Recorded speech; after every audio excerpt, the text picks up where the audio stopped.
entendí un cambio tecnológico revolucionario en una etapa muy, muy temprana. Tomé esta decisión de hacerlo de tiempo completo. Literalmente empecé el fondo en el peor momento en el que lo pudo haber empezado. Y darme cuenta de eso fue muy, muy difícil para mí.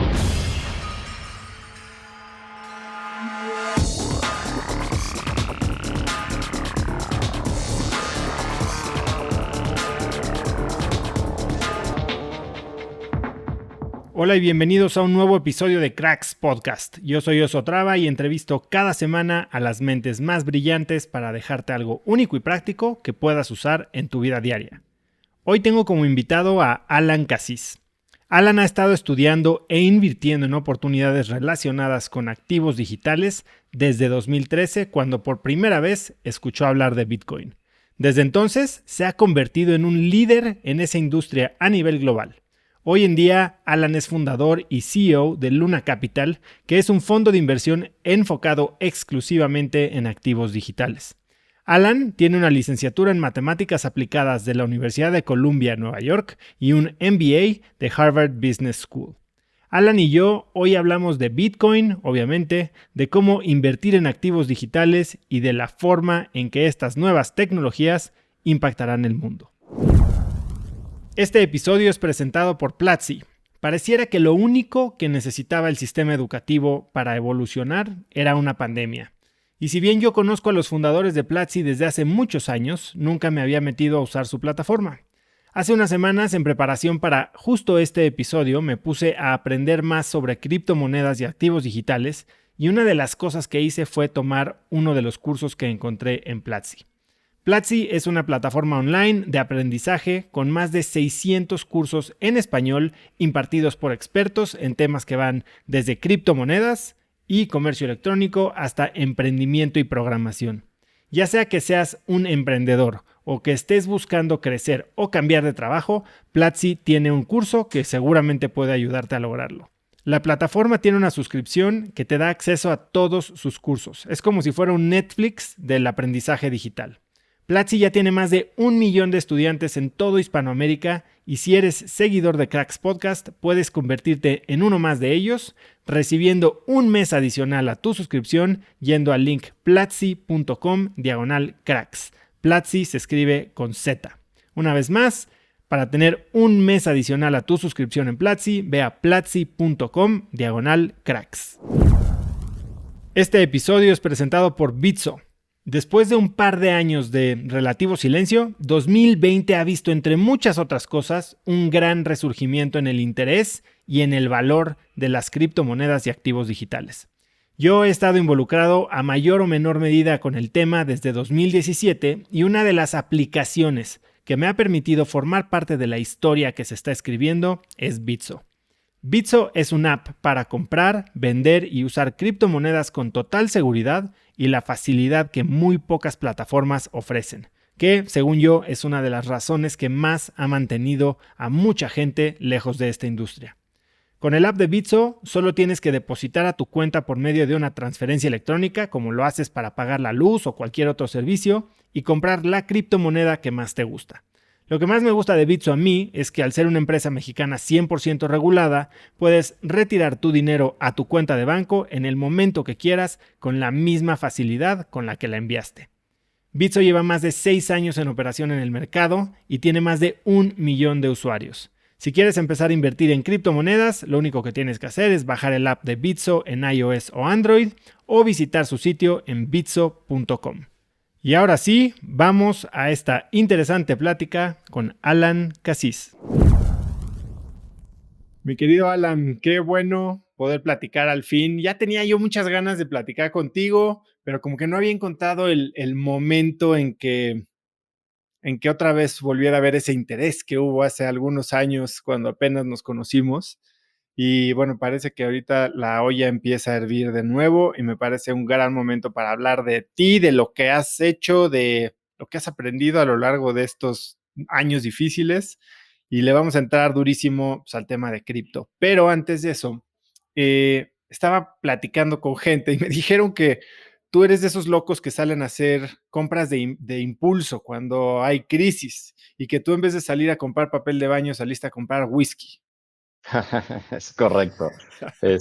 Primero que nada, pues, muchas gracias por tenerme aquí. Me encanta participar en podcasts, platicar de lo que sé y lo que no sé. Este, y, y digo, pues empezamos, si quieres, con la pregunta del whisky. Sí, una cosa que me pasó cuando empezó todo este rollo de la crisis fue, pues, tengo hijos, ¿no? Y no los quiero poner en riesgo.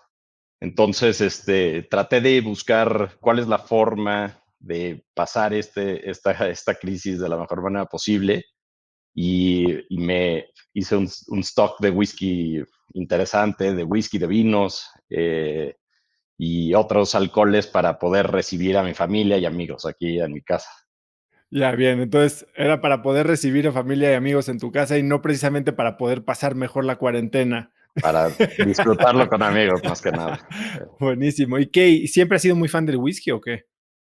Pues no, la verdad no. De chiquito me gustaban mucho las cubas y he venido evolucionando y un poquito refinándome. Y ahora me gusta mucho el whisky y cada vez más el vino. Entonces, ¿Qué? Creo que hay como muchas intersecciones entre la gente que empieza a evolucionar un poquito su sentido del gusto y empiezan o con vino y después se mueven a whisky porque tienen como muchas similitudes en este tema de catar, ¿no? Yo nunca he sido muy bueno para eso, digo que yo huelo dos cosas, ¿no? Y una de ellas prácticamente es caca, o sea, mi sentido del olfato es malísimo. Y hace poco tuve la oportunidad de entrevistar a un sommelier que se llama Charlie Arturaola y platicamos ujú, muchísimo sobre cómo catar vino y cómo también está todo este misticismo que lo hace prácticamente inalcanzable, muy parecido a cripto, ¿no? Que parece que es como para las élites, para la gente especial y que cuando logras, pues, comunicarlo de una manera digerible, entendible, aterrizada, creo que te das cuenta que no solo es más fácil de lo que creíste, sino que también mucho más atractivo y mucho más rico. sí, y yo creo que en la medida en la que vas probando nuevos vinos, vas aprendiendo, vas oliendo nuevos olores, diferentes cosas, también te vas familiarizando más. Y creo que lo mismo pasa con cosas como cripto o cualquier otro tema que pudiéramos platicar. En la medida en la que te vayas leyendo, aprendiendo, en temas de cripto, por ejemplo, usando estas tecnologías, viendo cómo funciona, o sea, mandando un pedacito de Bitcoin, haciendo una transferencia a tus amigos, te vas familiarizando y vas entendiendo más cómo funciona y pues eventualmente vas a ir progresando en tu nivel de sabiduría o experiencia en esos temas, ¿no? Oye, Alan, y otra cosa que me platicaron de ti es que eres alguien con un pensamiento mucho de largo plazo. Ujú. ¿Tú te consideras alguien así y siempre fuiste así también? Yo creo que sí, sí me considero una persona que siempre trata de pensar en largo plazo. Obviamente es muy difícil pensar en muy largo plazo y actuar de esa forma también, ¿no? Por ejemplo, en temas de trabajo, pues es muy fácil estarte enfocando en lo que estás haciendo y tratar de obtener resultados lo más rápido posible, ¿no? Y creo que es muy tangible, ¿no? O sea, si hago una venta o logro finalizar algún proyecto, cualquier ese tipo de cosas, pues las haces en el corto plazo, pero creo que lo que me ha enseñado un poquito mi experiencia y mi vida es, vale más la pena hacer apuestas de largo plazo. Y en eso me refiero no solo en temas de trabajo, sino en temas de relaciones, o sea, de la familia, amigos, etcétera, ¿no? Entonces, sí me considero una persona así. Es difícil hacerlo en el día a día, porque la gente puede tener expectativas, ya sea gente, sea tu jefe, sean tus inversionistas, sea cualquier tipo de personas, pueden tener expectativas de que des resultados en el corto plazo, ¿no? Entonces, tratar de evitar ese tipo de situaciones creo que es muy complicado.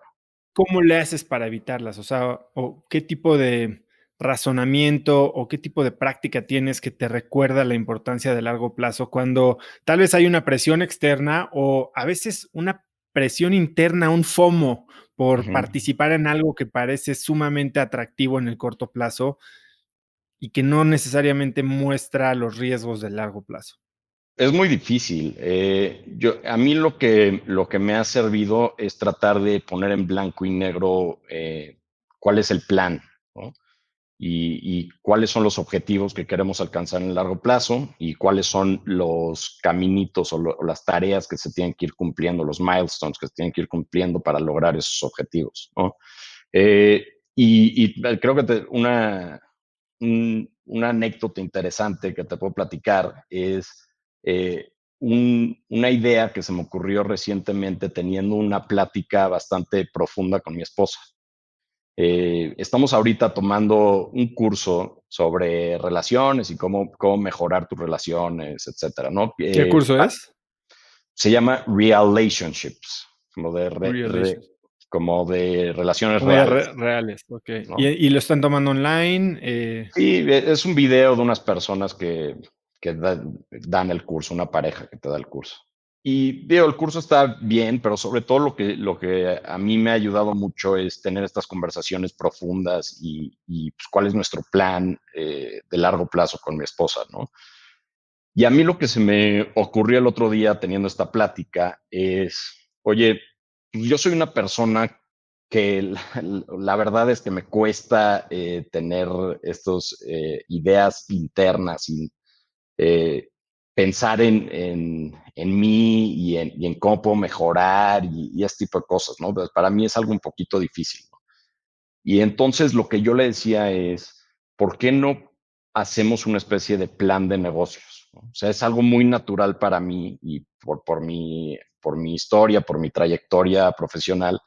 ¿Por qué no hacemos una especie de plan de negocios en el que ponemos pues, cuál es nuestra misión como pareja, cuál es nuestra visión, qué es lo que queremos alcanzar como pareja, cómo queremos pasar los años de vida que tenemos juntos, cómo queremos educar a nuestros hijos, cuáles son las cosas que son prioridad para nosotros en términos de nuestros hijos, de educación, no sé, de los amigos que quisiéramos tener o de los amigos de nuestros hijos.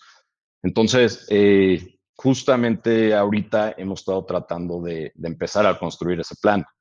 Y una recomendación que me dio un muy buen amigo que tenemos en común, de hecho, El flaco, te iba a es decir, porque hablé justo. justo de este tipo de cosas con él la semana pasada. Sí, y justamente lo que me platicaba es que él hace una especie de reevaluación anual con su esposa sobre ese plan. Creo que lo que hacen ellos es un poquito diferente, pero pues es muy similar el objetivo que se quiere alcanzar, ¿no?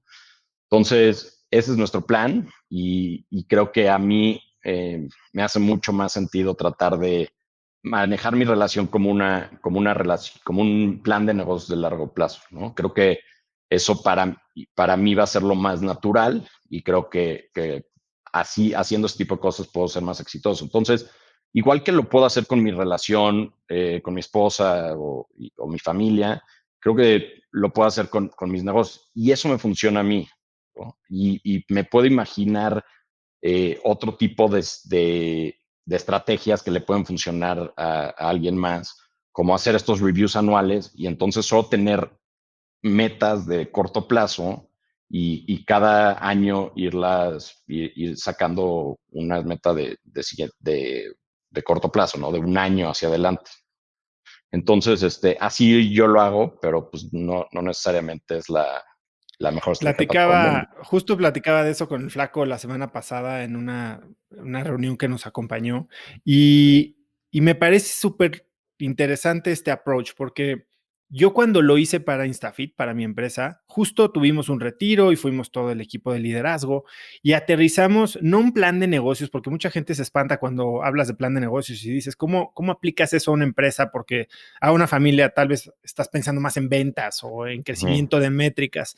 Más bien es un ejercicio de definición de identidad, ujú, de definición de las reglas del juego, las clásicos misión, visión y valores, pero Ujú, que tal vez nos educaron a nosotros en los 80s como algo súper burocrático, que nada más estaba pegado en la pared de la recepción. Cuando aterrizas esos conceptos a definir las reglas del juego, a con qué valores te vas a conducir, y eso te ayuda a tomar decisiones en términos de, y hablando empresarialmente, de a quién vas a contratar, qué tipo de oportunidades vas a perseguir, con qué tipo de socios quieres o dónde sí se vale y dónde no se vale, creo que le ujú, quita muchísimo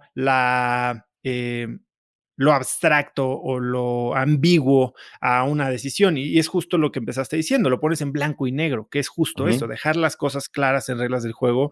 Y creo que cuando tienes estas reglas que, si bien ahí también quiero hablar contigo cómo piensas de la flexibilidad, tener las reglas claras, obviamente te facilita la toma de decisiones y te hace saber que estás alineado con quien en realidad quieres ser y el objetivo final, ¿no? ujú. Ahora, también queda este espacio de la flexibilidad, que es otro tema que tocábamos la semana pasada. ¿Cuándo doblas la regla? ¿Cuándo la rompes? ¿Cuándo estás dispuesto a cuestionar el modelo mental con el que estás operando? Sobre todo cuando la situación está cambiando tan rápidamente, como en tu industria, por ejemplo. Sí, yo creo que es importante siempre ser flexible. O sea, a mí no me gusta tener ideas demasiado cuadradas, porque creo que eso te limita demasiado. En este tipo de ejercicios que hemos estado haciendo, mi esposa, o sea, por ejemplo, hemos platicado de cuáles son estos valores, ¿no? Que cada quien tiene y cada quien le da cierta valoración, ¿no? Yo creo que en esas conversaciones nos hemos dado cuenta que pues, a veces no coincidimos al 100% o simplemente tenemos una interpretación diferente de un valor. Y yo creo que es importante ser flexible, saber escuchar, saber entender cómo lo ve la demás gente y de esa forma tú puedes decidir si tú adaptas tu pensamiento o tu forma de ver las cosas o no, ¿no? Pueden haber cosas en las que tú no quieres tener flexibilidad porque son límites muy, muy claros. Pero creo que, pues igual que en las relaciones, creo que aplica para otro tipo de cosas y negocios. O sea, nosotros, por ejemplo, hablando de mi negocio relacionado con criptomonedas, pues hemos vivido desde chicos pensando que el dinero es de una cierta forma y está emitido por los gobiernos la gente, y pensamos que está respaldado por economías o por oro, o por diferentes ideas que la gente tiene en mente, y no necesariamente esas son ideas o correctas o tampoco son la panacea, ¿no? O sea, el mundo está Ni cambiando, permanentes. ni permanentes. El mundo está cambiando, como tú bien dices, de manera muy rápida, o sea, tan rápida que por lo que acabamos de pasar, yo creo que de la pandemia, yo creo que va a cambiar el mundo de una forma muy fundamental y lo estamos viendo en temas muy obvios, como por ejemplo el home office y cómo la gente va a empezar a trabajar desde sus casas. Eh, Empresas anunciando que no van a regresar sus empleados, etcétera, ¿no? Entonces, el mundo realmente está cambiando muy rápido. Los países que eran líderes los últimos 40 años, pues ya a lo mejor están empezando a perder un poquito de fuerza, ¿no? Como Estados Unidos y ya China empezando a ser muchísimo más fuerte, ¿no? Entonces, yo creo que es importante ser flexible, porque si no nos vamos a quedar estancados en una posición en la que no queremos estar. Y creo que es muy obvio a lo mejor mi comentario, porque lo podemos ver inclusive hablando con gente más grande, ¿no? Que tiene unas ideas muy cuadradas y escuchamos sus ideas y decimos, es que cómo no puedes estar pensando que existe algo más, ¿no? O sea, que existe una idea diferente de lo que tú piensas y has creído toda tu vida. Entonces, esa flexibilidad yo creo que todos la deberíamos de tener, porque creo que es una ventaja competitiva. Y en un mundo que está cambiando tan rápido, pues vale la pena aprovecharla. Sí, hay un ejercicio que a mí me encanta, o una pregunta que le hago a mucha gente, que habla justo de estos cambios de paradigma, ¿no? Y lo que es normal para una generación y que es totalmente incuestionable para la que sigue. Y te la voy a hacer a ti ahorita. Por ejemplo, tal vez nuestros abuelos o tus bisabuelos tenían un concepto del racismo y inclusive más atrás de la esclavitud, en la que sí había una diferencia entre razas, ¿no? Ujú, Después, tal vez para nuestros papás, era el tema de la homofobia, que hoy, ujú. pues, para nosotros es algo totalmente impensable. ¿Cuál crees que va a ser esa creencia que tú tienes hoy, Alan? Que tus hijos se van a voltear y van a decirte: "Papá, ¿cómo es posible que pensaras así?". Es una buena pregunta. Yo creo que probablemente, a lo mejor es algo muy difícil para mí pensar, pero yo creo que va a ser algo relacionado con tecnología y la forma en la que nos relacionamos como seres humanos. Yo Em, pienso exactamente igual. ¿No?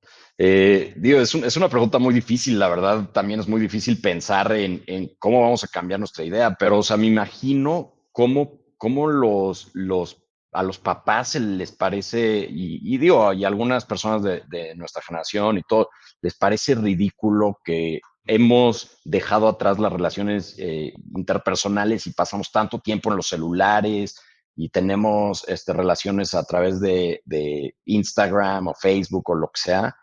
Y pues yo creo que, o sea, es difícil y entiendo el valor de las relaciones humanas y de convivir y todo está en el mismo lugar y realmente vivir la vida en vivo. Pero yo creo que sí va a llegar un punto en el que estas tecnologías sí podrían, pues, hacernos muchísimo más eficientes, más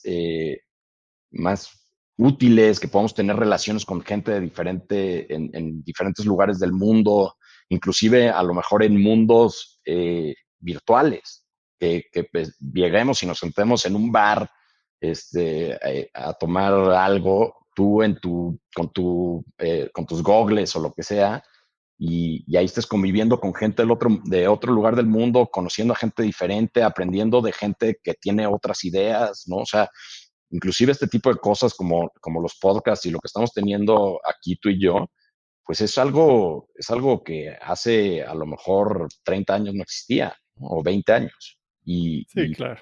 y, pues esto está agregando real valor, o sea, lo que tú haces todas las semanas tiene un valor muy importante y tanta gente lo escucha porque pues, le estás enseñando y le estás ayudando a la gente a mejorar como persona y tratando de darles esta flexibilidad de que existen nuevas ideas y que prueben nuevas cosas, ¿no?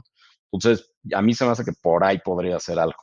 Y a lo mejor mis hijos van a decir, es que qué ridículo que te ibas los viernes a sentar a un restaurante con tus amigos, ¿no? Sí, bueno, esta semana se supone que es cuando estaría pasando Burning Man, ¿no? Ajá. Y este año Burning Man lo hicieron digital, hicieron esta cosa que se llama el Mystic Verse, que es como un recuerdo de Second Life que Ujú, existía hace 12 años, ¿no? O más. ujú, Y ahí está la gente conviviendo entre ellos en un universo virtual. Y sí. yo te la voy a llevar un poquito más lejos. Imagínate que yo creo que nuestros hijos lo que me van a cuestionar es esta creencia de que las máquinas están hechas para servirnos. Que si te pones a pensar, bueno, quién sabe si terminaremos siendo no solo iguales, terminaremos siendo uno, ¿no? Como dice Ray Kurzweil, ¿no? La inteligencia híbrida, no la inteligencia artificial. Y bueno, por ahí nos podemos seguir muchísimo. Y yo lo que quería preguntarte, Alan, porque tú también tienes un background, o sea, siempre has tenido un interés en ciencias, ¿no? O sea, Ujú. ¿cómo termina alguien, un mexicano, estudiando matemáticas aplicadas en Colombia? ¿De dónde sale ese interés por los números? Ok. Eh, mira, mi familia siempre ha sido una familia muy, yo te diría, revolucionaria. Mis papás, mi mamá cuando estaba embarazada, mis papás decidieron que nos fuéramos a Estados Unidos para tener la nacionalidad americana y podernos ir a estudiar a Estados Unidos. O sea, eso fue Siempre un fue el plan, plan. siempre fue un plan porque mi mamá se fue de Honduras, mi mamá es hondureña, se fue de Honduras a Estados Unidos a hacer su carrera. Entonces, para ella era muy importante que sus hijos tuvieran una educación en Estados Unidos. Todos nacimos en Estados Unidos, todos. Y mis papás siempre fueron muy duros en términos académicos, muy laxos en todo lo demás. Entonces los 8 no eran aceptados, los 9 si eran uno que otro estaba bien y puro 10 era lo correcto y en la medida en la que tú tuvieras buenas calificaciones podías hacer lo que quieras, ¿no? Y siempre fueron muy estrictos en ese sentido.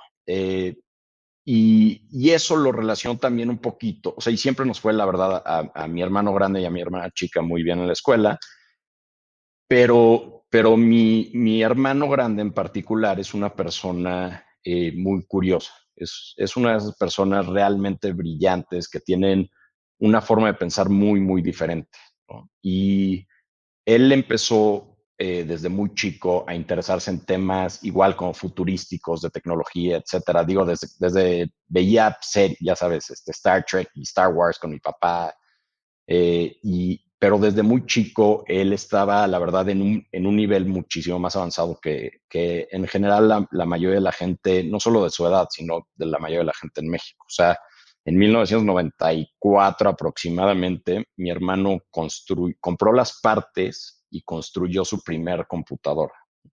Y ¿Y pues eso cuántos es años tenía? 10 años. Entonces, pues obviamente ves a tu hermano grande que está haciendo este tipo de cosas y luego te enseña su juguete nuevo y pues qué interesante, ¿no? O sea, y te enseña su juego que pues antes era Doom o Age of Empires o ya sabes, ese tipo de juegos. Y con su nuevo juguete y pues todos nos empezamos a interesar en este tipo de cosas. Eventualmente llegó el modem a México y fuimos de las primeras personas que tuvimos el modem y teníamos internet y entrábamos a America Online cuando existía America Online. Y entonces siempre la verdad es que fuimos una familia bastante interesada en temas tecnológicos. También te diría, fuimos de los primeros usuarios de eBay, de Amazon, de Google, de Facebook. Entonces, yo crecí en ese ambiente y en la medida en la que mi hermano fue haciéndose todavía más experto en estas tecnologías, pues yo fui dándome un poquito cuenta que esto no era para mí, ¿no? O sea, ser tan experto en temas tecnológicos no era para mí, simplemente porque no era tan bueno. Entonces yo empecé a buscar mi propio camino, también relacionado un poquito con tecnología. En algún momento decidí que quería ser guitarrista, e inclusive me fui a Berklee College of Music en Boston a estudiar. Ahí también me di cuenta que no era para mí la guitarra, pero siempre relacionado con tecnología, tratando de ser, por ejemplo, un ingeniero en música, algo de ese estilo, ¿no? Cuando fue el momento de que mi hermano se fuera a estudiar a Estados Unidos, mi hermano se fue a Stanford y se puso a estudiar ingeniería eléctrica. Entonces, híjole, pues ahí me tocaba a mí tomar la decisión de qué iba a hacer yo. Y luego me aceptaron en Colombia, decidí irme para allá. Y cuando estaba analizando cuáles eran mis intereses y mis fortalezas, lo que me di cuenta es que era suficientemente bueno en matemáticas como para estudiar matemáticas, pero también me empezaba a interesar otros temas como economía y finanzas. Entonces, esta carrera me permitía, me daba la flexibilidad de estudiar matemáticas con economía y finanzas, ¿no? Entonces, por eso decidí estudiar esa carrera y enfocarme en ese tipo de temas. ¿Qué crees que fue lo que más aprendiste viviendo en Nueva York, estudiando matemáticas? O sea, ¿cómo cambió quién eras tú ese periodo educativo en tu vida?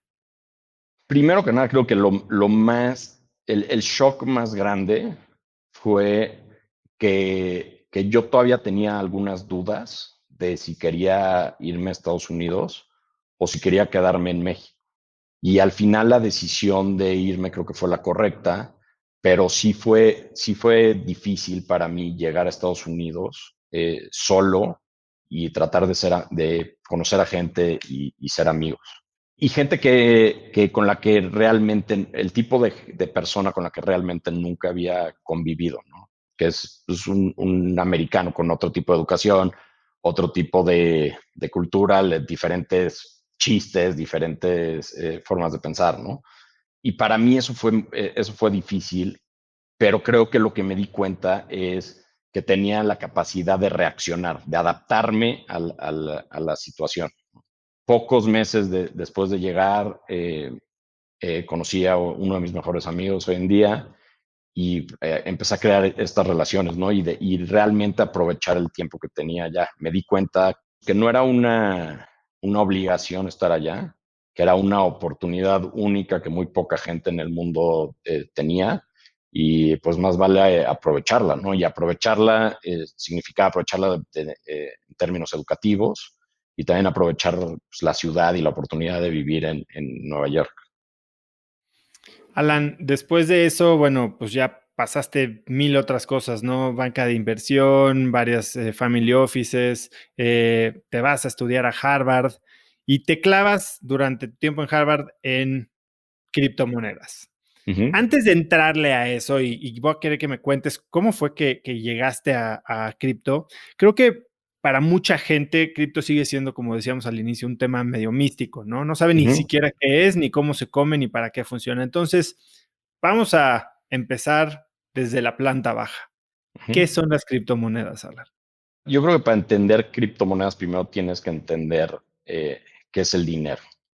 ¿Okay? El dinero es simplemente un concepto que nosotros hemos, como humanos, nos hemos dado cuenta que lo podemos utilizar para facilitar el intercambio de productos, bienes y servicios, ¿no? Entonces, originalmente teníamos el trueque, ¿no? Pero yo no puedo cortarle la pata de mi vaca para cambiar por unos plátanos que alguien más necesite, que yo necesito para mi familia, ¿no? Entonces empezamos a pensar en diferentes formas de intercambiar esos productos, ¿no?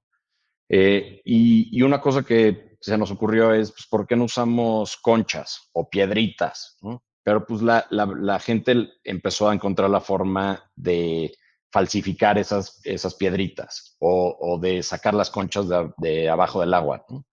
Entonces, eso no eran buenas formas de dinero. Se utilizaban como dinero, pero no eran buenas formas de dinero. Entonces, estuvimos evolucionando a través de miles de años y eventualmente encontramos que los metales preciosos podrían ser una buena forma de dinero, ¿no? Porque para extraerlos de la tierra, pues es muy difícil, cuesta mucho, etcétera, y entonces es difícil de falsificarlos, ¿no? Y aparte, hay una cantidad escasa por ejemplo, oro en la tierra. Entonces, ese funcionaba como muy buen dinero y por muchísimos años esa era la mejor forma de dinero, ¿no? Usamos metales preciosos. Inclusive, eventualmente llegamos a un punto en el que dijimos, los metales preciosos como el oro funcionan perfecto como dinero, vamos a seguir usando esos, pero es incómodo traer una bolsa llena de oro o de plata o de bronce, ¿no? Entonces, ¿por qué no agarramos y creamos unos papelitos que los emita un gobierno que diga, bueno, si tienes este papelito vale X cantidad de oro? Entonces, usemos eso para como un reemplazo del oro y así no tenemos que estar cargando tanto peso en nuestras bolsas. Y así es como se crearon las notas y luego eso se convirtieron en billetes y eso funcionó muy bien por muchos años. Pero luego pasa lo que pasa en muchas situaciones del mundo, que es que los gobiernos o la gente que tiene poder abusa de ese poder. Y eventualmente decidimos, bueno, estos papelitos ya no van a estar respaldados por oro, el gobierno los va a garantizar, entre comillas, y entonces el gobierno ahora tiene la capacidad de imprimir eh, o de crear esos papelitos, o sea, imprimir billetes, ¿no? Y eso es lo que ha pasado en los últimos años. En 1971, el gobierno de Richard Nixon decide quitarle al dólar el respaldo del oro y entonces eso le da la flexibilidad a la Reserva Federal, que es el Banco Central de Estados Unidos, de imprimir cualquier cantidad de dinero que tenga ganas de imprimir, ¿no? Y justamente en los últimos 8, 6, 8 meses hemos visto a la Reserva Federal imprimir cantidades exorbitantes de dinero. ¿Y qué pasa? O sea, ¿cuál es el concepto fundamental o por qué es un problema imprimir eh, ese dinero? Eh, o sea, no podemos crear valor de la nada, ¿no? O sea, el valor es X. Ese valor lo dividimos entre el número de unidades, ya sean piedritas, ya sean billetes, dólares, pesos, lo que sea. Pues eso nos va a dar cuánto es el poder adquisitivo de un solo dólar, ¿no? O sea, es el valor de un dólar. En la medida en la que imprimes más y más y más, haces ese denominador más y más grande, pues entonces naturalmente lo único que va a pasar es que el valor o el poder adquisitivo de una sola de esas unidades pues va a bajar de manera muy importante, ¿no? Entonces, desde ese momento de 1971 que el gobierno de Richard Nixon decide quitar el respaldo al oro, el poder adquisitivo de un dólar ha caído alrededor de 84% más o menos. Que el poder adquisitivo para ponerlo, si con $1 comprabas 100 elotes, ahora compras Ajá, 16. exacto, ¿no? Y eso es importante, ¿no? Porque por dos razones. Creo que uno, pues el dinero que la gente está guardando para su retiro, para pagar la escuela de sus hijos, la universidad, lo que sea, pues está perdiendo valor, ¿no? Entonces, pues no necesariamente te va a alcanzar. Y eso es inflación y eso es un problema, ¿no? Pero el otro tema, que creo que todavía es más importante, es un efecto que habla un economista que se llama Cantillón, que dice, bueno, en la medida en la que se imprime esa cantidad de dinero, ¿en dónde se está concentrando ese dinero? O sea, si estamos imprimiendo todo ese dinero y ese dinero lo estamos distribuyendo uniformemente entre toda la sociedad, bueno, pues entonces tampoco está tan mal, ¿no? Porque pues todos Nos tenemos afecta más igual a dinero, ¿no? todos. Sí. Exacto.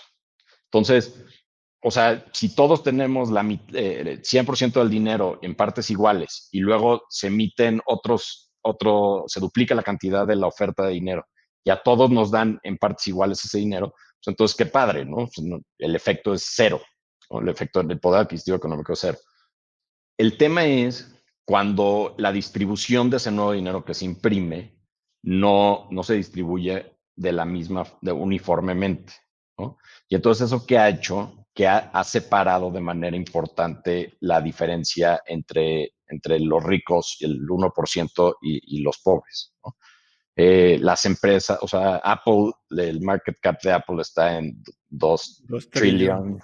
Eh, y ves a los bancos que le está yendo bien, ves el mercado en Estados Unidos que está en máximos históricos, cuando estamos viviendo probablemente uno de los peores momentos económicos del mundo y hay más desempleados en Estados Unidos que nunca en la historia. Y dices, es que no, o sea, todo ese dinero que se está imprimiendo no se está distribuyendo correctamente y eso está creando diferencias, ¿no? Entonces, lo que quiero transmitir con esto es, estos sistemas de dinero no necesariamente son los mejores. Nos hemos dado cuenta que a lo mejor no son los mejores y que a lo mejor hay que pensar que a lo mejor existe una alternativa. Regresamos a la flexibilidad de la que hablamos al principio de la plática. ¿Por qué no pensamos que a lo mejor existe algo o una idea diferente o una forma de ver la economía diferente que podría ser un poquito más, en la que el valor se distribuya de una forma un poquito más uniforme, ¿no? Y que esa diferencia entre los ricos y los pobres se pueda cerrar al menos un poquito, ¿no? Y yo creo que las criptomonedas son una de las mejores ideas que hoy en día tenemos para cerrar esa brecha. Podemos platicar más del tema, pero yo creo que las criptomonedas pueden ser un detonador que creen la redistribución de riqueza más grande de la historia del ser humano. A ver, Alan, entonces vamos a aterrizarlo, porque sí Ajá. me ayudas mucho a entender de dónde viene el dinero y por qué crees que pueden ser útiles, pero ¿qué son? O sea, cuando Ujú. me dices, o tal vez a alguien que no entiende criptomonedas, o sea, ¿qué es una criptomoneda? ¿De dónde sale? ¿Quién la inventa? porque a final del día también es algo que no existe. Ujú. Cuando hablamos de criptomonedas, yo creo que lo mejor es hablar de Bitcoin como la primera criptomoneda que ha existido. Bitcoin, lo único que es una moneda digital que se puede transmitir entre partes a través de Internet. Y en esa transmisión, o sea, en ese intercambio de Bitcoin, no hay ningún intermediario involucrado. ¿Ok?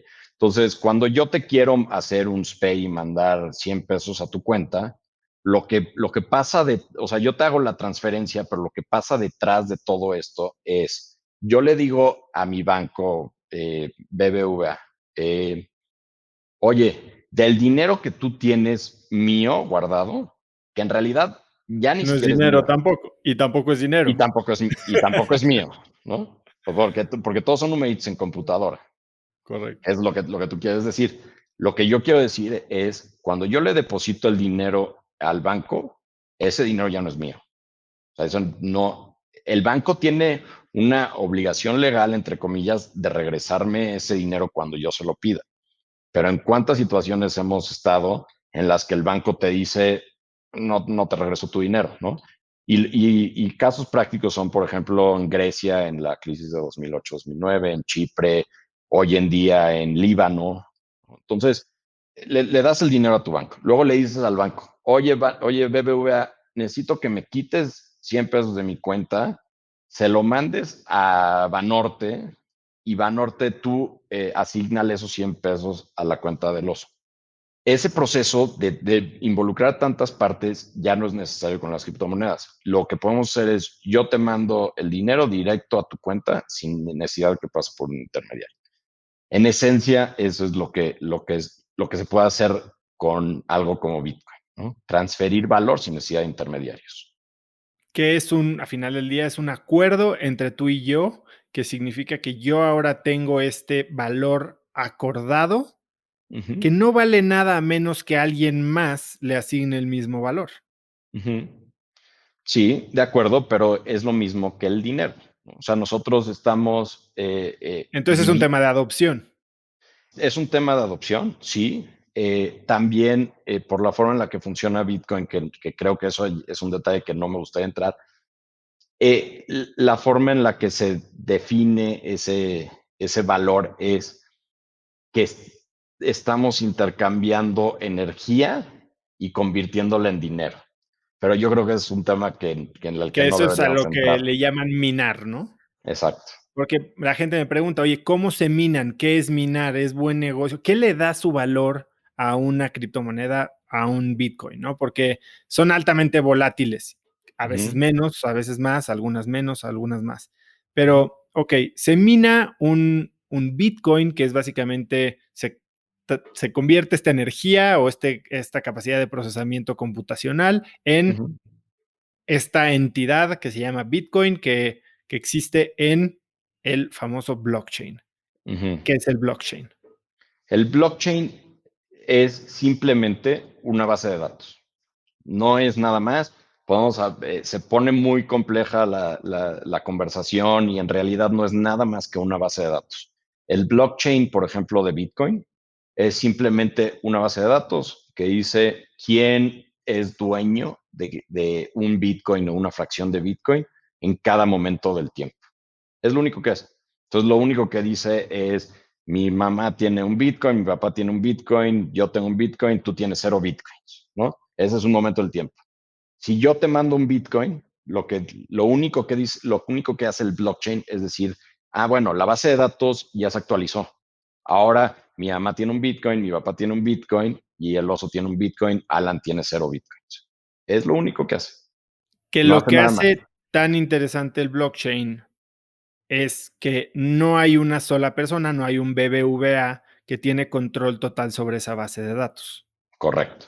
Y eso es lo más interesante de toda esta idea, que estamos hablando de que podemos hacer estas transferencias de valor, pero ¿cómo las hacemos sin que haya un intermediario al que le puedas Que reclamar, ¿no? valide. O que valide todas estas transacciones, ¿no?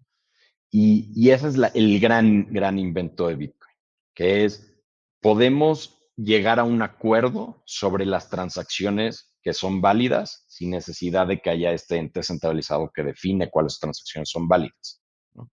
Y eso tiene un uso, tiene una cantidad de usos bastante extenso, ¿no? O sea, podemos hablar, o sea, es una forma nueva en la que una sociedad o personas que no se conocen, que no tienen ningún tipo de relación entre sí, pueden llegar a un acuerdo sobre algo, ¿no? Sobre transacciones o sobre unas elecciones o algún tipo de decisión que podamos tomar entre todos. Lo podemos hacer a través de un blockchain de una forma que la palabra es descentralizada, sin un ente centralizado que controle esa toma de decisiones. Y es un concepto muy, muy poderoso, creo. Ahora, el valor que se le da a cada uno de estos, que van a ser 21 millones de bitcoins, y vamos a centrarnos en bitcoin si quieres, Ujú. también está determinado por el mercado. Ujú. ¿Qué factores impactan el valor de un bitcoin? Principalmente es un tema de oferta y demanda. ¿Ok?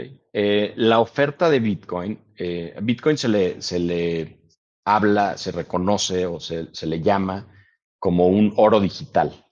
Es una, es una especie de oro porque es escaso, igual que el oro, y tiene ciertas propiedades que la hacen muy similar al oro, pero es digital, ¿no? Entonces, eso nos hace que en vez de tener el oro en la bolsa, como lo hemos platicado, que pesa mucho, etcétera, lo podemos tener en un código en una computadora.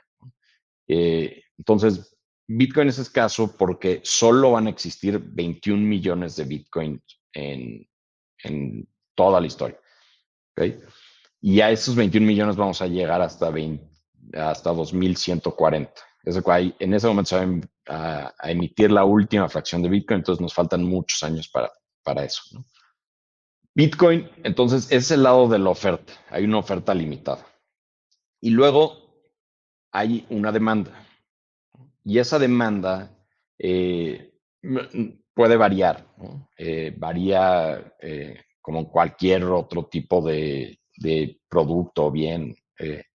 Esa O de demanda moneda. varía, o de moneda, ¿no? Igual que el peso, cuando hay inestabilidad en México, entonces pues el peso, hay menos demanda por el peso, entonces El valor cae. el valor cae, ¿no? Entonces, lo mismo pasa con el Bitcoin. Ahora, hay que ponernos a pensar, bueno, está bien, pero ¿cómo surge esa demanda? O sea, ¿quién le interesa comprar un Bitcoin? ¿No? Creo que es una pregunta fundamental de por qué Bitcoin ha sido exitoso, en particular en los últimos años. Hemos visto que cada vez los gobiernos tienen más control, ¿no? En ciertos lugares del mundo, pero hay lugares en los que el gobierno tiene absoluto control. Entonces, a mí el ejemplo que más me gusta usar es el ejemplo de Venezuela. En Venezuela, y creo que eso, porque aparte creo que resume muy bien lo que ha pasado en lo que hemos estado hablando del dinero, ¿no? En Venezuela, pues resulta que eh, entran gobernadores o dictadores con demasiado poder, empiezan a hacer lo que quieren hacer, empiezan a imprimir, por ejemplo, cantidades muy importantes de dinero. Y eso, por ejemplo, en Venezuela lo que causó es una inflación, una hiperinflación, ¿no? O sea, hay demasiados bolívares en la economía, entonces, pues el bolívar vale cero, ¿no? Prácticamente vale cero.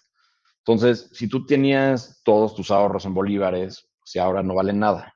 Entonces, la gente empezó a ver, oye, pues, ¿qué alternativas tengo? ¿Qué puedo hacer con mi dinero para que deje de perder 1000% de valor o lo que sea todos los días? Entonces, pues bueno, ¿cuáles son mis alternativas? Puedo mantenerme en bolívares, ¿no? Puedo pasarme a dólares o pasarme a oro y guardar el oro o los dólares en mi casa. Pero pues luego, ¿qué voy a hacer? ¿No? O sea, si quisiera salirme de Venezuela con mis dólares, en el aeropuerto de Caracas me van a agarrar y no me van a dejar salir con mis dólares, ¿no? Y entonces lo que ha pasado es que la gente se ha dado cuenta de que puede usar estas criptomonedas. Eh, se dieron cuenta que podían comprar Bitcoin y tener ese Bitcoin y guardarlo. Lo único que necesitaban para salirse de Venezuela es tener un papelito con una clave y subirse al avión de Venezuela a Miami o a donde sea, y con ese papelito ya tenían acceso a su dinero en cualquier lugar del mundo mientras tengan una conexión a Internet, ¿no? Entonces, como ha pasado en Venezuela, ha pasado en Rusia, en Líbano, Argentina, entonces la gente realmente está empezando a darse cuenta de que esta idea de que el dinero que es tuyo, tú tienes el control de ese dinero, no le estás cediendo el control a un banco o a un ente centralizado, tú tienes la confianza de que no va a haber más dinero, o sea, la gente, los gobiernos, el banco, tu banco central no puede imprimir más dinero, eh, tú tienes la confianza de que nadie te puede confiscar ese dinero, tu gobierno no te puede confiscar ese dinero, porque tú tienes las claves y tú eres dueño de esas claves. Todas esas propiedades han hecho que la gente le empiece a asignar cierto valor y que tenga más que un uso especulativo, que es para mucho de lo que se usa Bitcoin hoy en día, pero más que tener un uso especulativo, se ha convertido en una reserva de valor, una forma en la que yo puedo conservar mi dinero y mantener el control de mi propio dinero. Y eso ha generado una demanda muy importante de bitcoins en particular. Sí, que ahí entra el otro lado de la moneda. ¿Cómo puedes reservar o resguardar el valor de tu dinero? Tiene que ver con minimizar la volatilidad, ¿no? O sea, Ujú, que no sepas que se va a ir a cero y tal vez no va a ganar 800% en un año. ujú, Pero cuando estás hablando de un activo, como puede ser Bitcoin, que tuvo sus momentos de muy alta volatilidad, dices, ok, paso mis bolívares a Bitcoin y ahorita Bitcoin se cae 85%, ¿no? ujú, 95%. Y entonces entras con el, bueno, que es primero, ¿no? O me sale más caro el huevo que el caldo que las albóndigas. ujú. Eso ha estado cambiando. ¿Cómo piensas tú de eso? Yo pienso que, perdón, dije que Bitcoin era una especie de oro digital. Y creo que se puede, tiene el potencial de convertirse en un reemplazo del oro, o al menos quitarle un poquito de mercado al oro, porque por muchas características en particular, que a lo mejor es una forma en la que puedes generar más valor, aparte de conservarlo, ¿no? Pero sí está este problema de que aún es muy volátil, ¿no? Y yo creo que es difícil compararlo con el oro, porque el oro lleva existiendo miles de años, ¿no? Y yo estoy seguro que al principio, cuando se empezó a utilizar el oro, pues era muy volátil, o sea, no, nadie sabía bien cuánto valía el oro, hay gente que le daba más valor, hay gente que menos, y estabas ahí en los comerciantes en los mercados intercambiando oro, ¿no? Y nadie sabía bien cuánto valía, ¿no? En la medida en la que han evolucionado todos estos mercados, pues el valor del oro se ha un poquito estabilizado, ¿no? Eh, yo creo que lo mismo va a pasar con Bitcoin. Bitcoin es una tecnología que lleva 10 años, 10, 11 años, todavía es muy nueva, ¿no? O sea, todavía no sabemos bien cómo va a ser un resguardo de valor en el muy largo plazo. Entonces, sí tiene ese problema de volatilidad que creo que se resuelve en el largo plazo. Ahora, ¿qué ha pasado en los últimos 5 años alrededor, ¿no? O sea, nace Bitcoin y nace utilizando esta tecnología que se llama blockchain, ¿no? Que al final de cuentas ya platicamos que es una base de datos nada más. Bueno, entonces, ¿qué podemos hacer con esta idea de bases de datos y esta idea de que nos podemos organizar como sociedad en, de una forma descentralizada, sin que alguien nos controle o alguien dicte Las las reglas. reglas del juego, ¿no? Entonces, lo que han salido es una nueva ola de unas monedas, igual son criptomonedas, son monedas que funcionan con esta tecnología blockchain que se llaman criptomonedas porque tienen un componente de criptografía detrás, muy complejo, Que es matemático. códigos para evitar la falsificación, básicamente. Exacto, códigos para evitar falsificación y que tú tengas seguridad de que tu moneda es la única que existe en el mundo con esas características, ¿no? Entonces, han salido estas nuevas monedas que se llaman criptomonedas que tienen un valor estable, ¿no? Y existen una muy grande cantidad, miles de millones de dólares, de estas monedas que se les llama en inglés stablecoins, o sea, monedas estables. Y básicamente lo que son representaciones de una moneda como la que todos conocemos, como el dólar o el peso, pero digitales. Es lo único que es. Y en la mayoría de los casos están respaldadas uno a uno con dólares en una cuenta de banco. Que básicamente sería lo mismo que tener la estabilidad del dólar, pero con la flexibilidad e independencia transaccional Correcto, que no te da el dólar que está centralizado.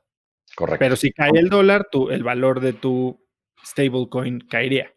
Sí, cae tu poder adquisitivo. Siempre va a Correcto, valer un dólar. ¿Ok? correcto. Y eso también ha generado una demanda muy, muy importante. O sea, cuando digo que miles de millones de dólares se han emitido, es una realidad. Inclusive estas monedas en los mercados financieros, inclusive tienen más volumen que Bitcoin, que es la moneda más importante, ¿no? De todo este movimiento. Y lo que ha pasado es que la gente se ha dado cuenta que también lo quiere usar para resguardar valor, ¿no? Y esto anecdóticamente creo que tenemos nosotros en el fondo evidencia de que inclusive los mexicanos han estado comprando este tipo de representaciones digitales del dólar para tratar de evitar la devaluación del peso. Entonces, y lo mismo está pasando en China y en muchos otros lugares del mundo, que la gente está dolarizando, entre comillas, a través de estas criptomonedas.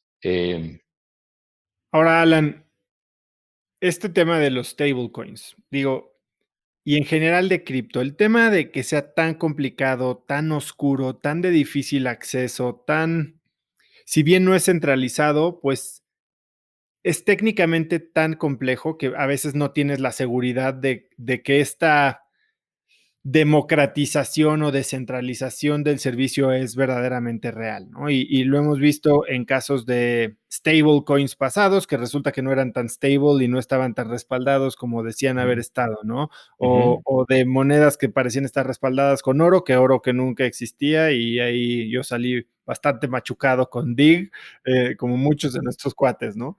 uh -huh.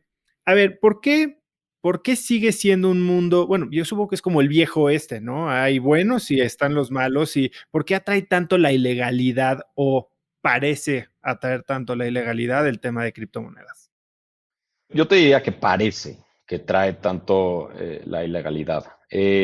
Hay una, un concepto que creo que es incorrecto de que las criptomonedas solo se utilizan para fines ilícitos. Y la razón por la que podría considerarse que son buenos es, pues no tienes que pasar por estos intermediarios que están regulados, ¿no? Como los bancos. Entonces es muy fácil que transfieres una moneda a través de Internet sin un intermediario para comprar drogas, por ejemplo, ¿no? Es la razón por la que se cree que es útil. Ahora, ¿realmente es útil? ¿Realmente eso hace sencillo este intercambio? Y realmente no te van a cachar que estás haciendo algo ilegal? Y la respuesta es tajantemente no, porque primero la actividad que se usa, la cantidad de transacciones que se utilizan para fines ilícitos con criptomonedas es muy baja, sobre todo en comparación con la que se utiliza el dólar, ¿no? En efectivo, o el peso en efectivo en nuestro país, o el dinero en efectivo, ¿no? Mucho más baja. Esa es una. Y la otra es que a diferencia del dinero en efectivo, esta base de datos de la que hemos estado hablando es transparente y es pública. Eso significa que si yo te mando un Bitcoin y a alguien le doy el código de la transacción, ellos pueden rastrear la transacción. ¿ok? Ahora, y aquí creo que lo que no hemos dicho es que para entrar al mundo de Bitcoin hay, pues digamos que bouncers, gatekeepers, que son todos estos exchanges que para abrir una cuenta necesitan saber quién eres. Correcto. Después de ciertos montos, ya la regulación ya ha logrado asegurarse de que los puentes al mundo, al sistema financiero tradicional, ya estén controlados o al menos algo regulados, ¿no? Entonces, eso yo creo que es bueno, porque como tú dices, tiene muchos riesgos y es difícil sentirte cómodo con poner tus ahorros, una parte chiquita de tus ahorros en este tipo de cosas que son tan nuevas, que pueden, o sea, lejos de ser un riesgo por volatilidad, también puede haber riesgos tecnológicos. Es una tecnología muy nueva que todavía no está en una etapa de maduración, o sea, apenas está creciendo, y entonces tiene riesgos inherentes simplemente por esa razón. Ahora, ¿cómo le podemos hacer para que más gente entre? Pues hay que crear sistemas que estén bien controlados, que tengan buenos procesos y que tengan una interfaz que sea sencilla para que cualquier usuario pueda entrar y utilizar este tipo de activos. Y yo creo que es muy interesante porque Bitso, que es una de estas plataformas en México, es una plataforma regulada, es una plataforma yo creo que muy segura y es una plataforma que tiene 1 millón de usuarios, la gran mayoría mexicanos. Y eso es interesante porque ese millón de usuarios es más de o alrededor de 4 veces la cantidad de personas que tienen un contrato de intermediación bursátil en la Bolsa Mexicana de Valores. O sea, hay más gente utilizando Bitso que la Bolsa Mexicana de Valores. Y eso es, creo que, un problema para ciertas personas, pero pues también es algo muy interesante. Y aunque mucha gente crea que se está usando principalmente Bitso para especulación de estos precios de las monedas, no necesariamente. Hay muchísima gente que paga su renta, la luz, el agua, todo usando la plataforma de Bitso, ¿no? Y eso lo que a mí me dice es hay una necesidad real de darle servicios financieros a muchos mexicanos que nadie lo ha sabido hacer y a lo mejor con este tipo de plataformas podemos darle ese acceso a tantos mexicanos. Ahora, Alan, para alguien que tal vez es la primera vez que está escuchando de esto o que ha conocido, pero le gustaría aprender un poco más, ¿hay algún libro que para ti fue como la Biblia al inicio? Yo tengo un par que me ayudaron mucho, pero me gustaría oír de ti. Sí, a mí me gusta mucho un libro que se llama The Bitcoin Standard. En español creo que se llama no sé si el estándar Bitcoin, pero es un libro en el que habla de mucho de lo que hemos platicado hoy, de la historia del dinero, cómo Bitcoin nace, cómo Bitcoin es una especie de alternativa para el dinero emitido por los bancos centrales. A mí ese libro me parece muy bueno y creo que este mundo está cambiando tan rápido que plataformas como Twitter, que son gratis, son fuentes muy útiles para aprender de estos temas. Y lo que creo que también es muy valioso es que gente que son líderes en el medio están muy abiertos a responderte, contestarte mensajes, responderte mensajes privados a través de Twitter, mails, llamadas. La gente, realmente creo que más que un tema económico de especulación, para mí realmente creo que hay la gente importante y la gente que está involucrada en este tema realmente cree que esto puede ser un cambio fundamental para la sociedad y las economías y cómo nos relacionamos como seres humanos, ¿no? Entonces, estamos muy abiertos a responder, a platicar, a todo ese tipo de cosas. Entonces, hay muchas Regresando fuentes.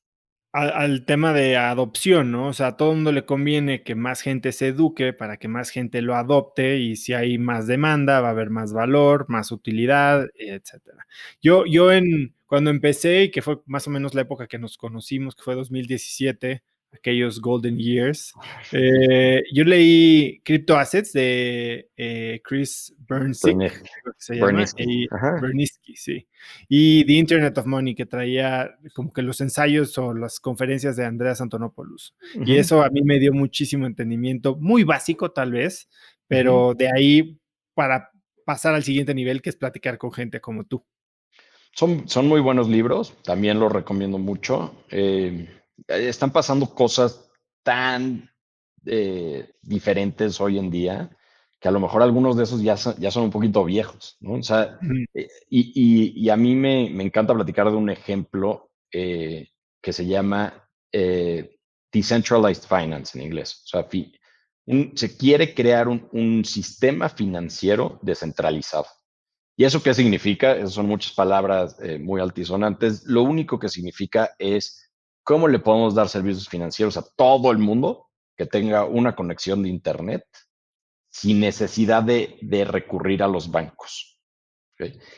Ese concepto, yo creo que ese va a ser el concepto y la idea que va a hacer que este movimiento sea revolucionario y cambie por completo todo lo que conocemos hoy del sistema financiero.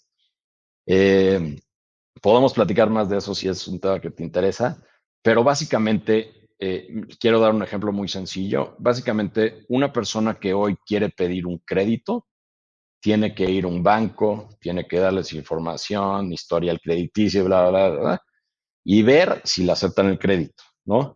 En muchas ocasiones, ese crédito tiene unas tasas de interés un poquito abusivas.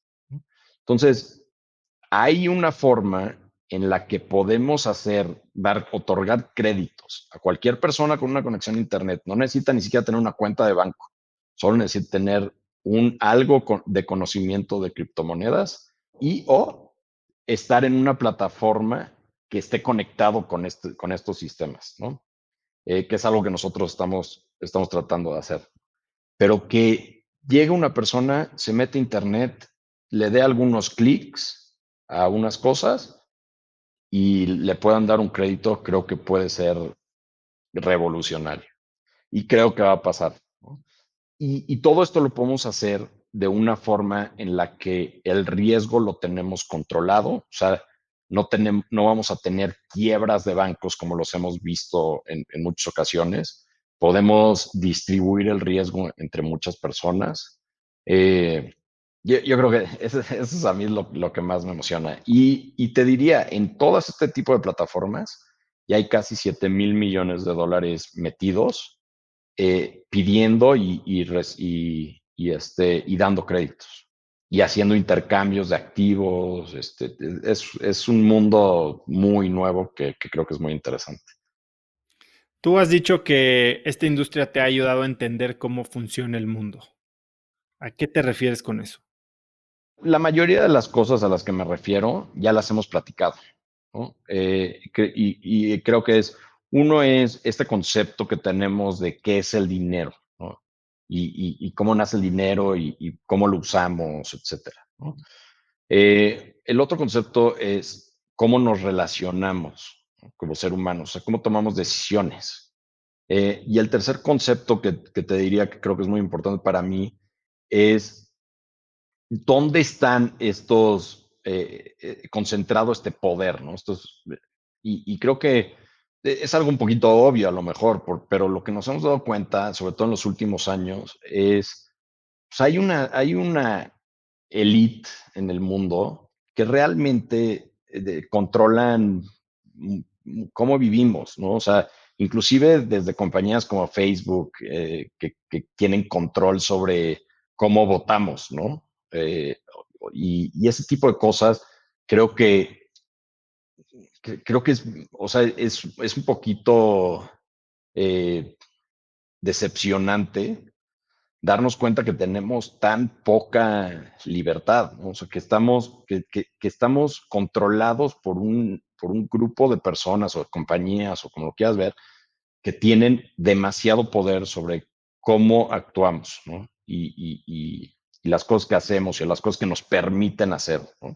y por eso creo que es muy interesante este movimiento de cripto, porque es decir, yo ya no quiero que me controlen, yo quiero tener el control de mis datos, yo quiero tener el control de mi dinero. Si yo solo quiero mandar a alguien, nadie me puede decir que no. Si yo le quiero compartir mis datos a mi doctor por temas médicos, yo le doy el derecho, o sea, nadie tiene derecho a compartir mi información con una aseguradora, por ejemplo, de mi historial médico, porque es mi información y es mi información privada, o es mi dinero. Y yo creo que esa es la forma en la que el mundo puede cambiar con este tipo de tecnologías. Puede ser que fallemos, puede ser que no funcione, ¿no? Pero creo que darnos cuenta, a mí me ha ayudado a darme cuenta de ese tipo de cosas, de que el sistema en el que vivimos no necesariamente funciona muy bien, ¿no? Aunque pareciera que funciona muy bien, no necesariamente funciona muy bien, ¿no? Y digo pareciera porque a mucha gente no le importa si controlan su Facebook o le sacan si le escuchan en Siri sus conversaciones y luego le sacan anuncios en Instagram de eso. Hay gente que no le importa, pero sí, pero ese es a nivel individual. Si lo piensas colectivamente, te puedes dar cuenta de que esa información es muy poderosa y esa información es lo que hace que Facebook valga lo que vale hoy en día, ¿no? Ese conocimiento fundamental de la sociedad. Y si te vas un paso más adelante, te puedes dar cuenta que tener ese poder y que nadie te pueda controlar cómo usas ese poder, puedes hacer mucho daño a la sociedad, ¿no? Y ya ha pasado, ¿no? Y con Facebook específicamente. Entonces, a mí me ha hecho un poquito más, ¿cuál es la palabra? Eh, Cuidadoso, consciente. no, un poquito más, menos optimista de la sociedad. O sea, creo que la gente abusa del poder, ¿no? Y hay mucha gente que sigue olvidada y mucha gente que cada vez está en una peor situación y mucha gente que sigue teniendo cada vez más poder y teniendo cada vez más control del dinero y control de nuestras vidas, etcétera. Eh, Se nota muchísimo que eres un gran apasionado, gran conocedor, pero ¿cómo llegas a cripto? O sea, tú estabas metido en el mundo financiero de antaño. Sí. Yo fui banquero de inversión por algunos años y eso yo estaba convencido que me apasionaba. Luego, eventualmente, después de algunos años, decidí irme a hacer la maestría porque quería un cambio en mi vida. Y decidí irme a Harvard, tuve la oportunidad de hacer mi MBA ahí y ahí conocí a un muy buen amigo que hoy en día es mi socio, que se llama Daniel. Y Daniel ya conocía Bitcoin. Y ya se cuenta que estábamos en una fiesta, estábamos todos platicando y de repente este cuate empezó a hablar de Bitcoin eh, y todo el mundo se empezó a ir, ¿no? O sea, nadie quería poner atención, este cuate está medio loco, a mí no me interesa lo que quiere decir este cuate. Y el único que se quedó fui yo, ¿no? A mí sí me llamó mucho la atención lo que estaba diciendo. Y creo que es producto de que fui de los primeros usuarios de PayPal en algún momento, porque yo cuando era guitarrista compraba pedales y consolas de música y todo, y las compraba y las vendía a través de eBay, y pues era difícil que te pagaran, entonces empecé a usar PayPal, ¿no? Y luego cuando llegué a Harvard, pues empecé a usar Venmo, ¿no? Y me parecía una idea tan obvia que puedas transferir dinero de una forma muy sencilla, pues muy fácil. O sea, es obvio, es un caso de uso muy obvio, ¿no? Y este cuate pues, me empieza a platicar de Bitcoin y me decía, pues sí, pero es que cuando usas PayPal o cuando usas Venmo, pues la base de datos la controla PayPal, ¿no? La controla alguien, una compañía. Entonces, ¿qué pasa si en vez de que alguien la controle, pues qué pasa si tú lo puedes mandar este dinero sin necesidad de este intermediario, ¿no? Entonces, me llamó mucho la atención lo que me dijo. Después de la fiesta, llegué, me puse a leer el white paper, que es el primer documento que sube Satoshi Nakamoto, que es un seudónimo, eh, para hablar de en donde describía cómo funcionaba este sistema de Bitcoin. Entonces, y desde ahí me empecé a involucrar muchísimo. Empecé a leer, me empecé a meter en el famoso rabbit hole, que es entre más aprendes, más entiendes, y entre más entiendes, más te interesa, y pues vas, como en Alicia en el País de las Maravillas, metiéndote más y más y más y tratando de aprender más. Eventualmente, en 2014, en agosto de 2014, cuando yo estaba trabajando en Nueva York, me enteré de un nuevo sistema que se llamaba Ethereum, eh, que iba a salir, que era Bitcoin, pero tenía otro tipo de funcionalidades que podías hacer muchísimas más cosas con esta base de datos. Y entonces decidí meter lo poquito que tenía en ese momento en Ethereum, ¿no? Y hice mi inversión. Y ahí la dejé, seguí muy metido y algunos años después tomé la decisión de dedicarme de tiempo completo a esta tecnología, ¿no? Y es una historia que a mí me gusta mucho contar, porque decidí pasarme a esta industria a través de haciendo un fondo que se llama Luna Capital. ¿Ok? La palabra luna tiene está relacionado con algo muy especial para mí, que es mi luna de miel.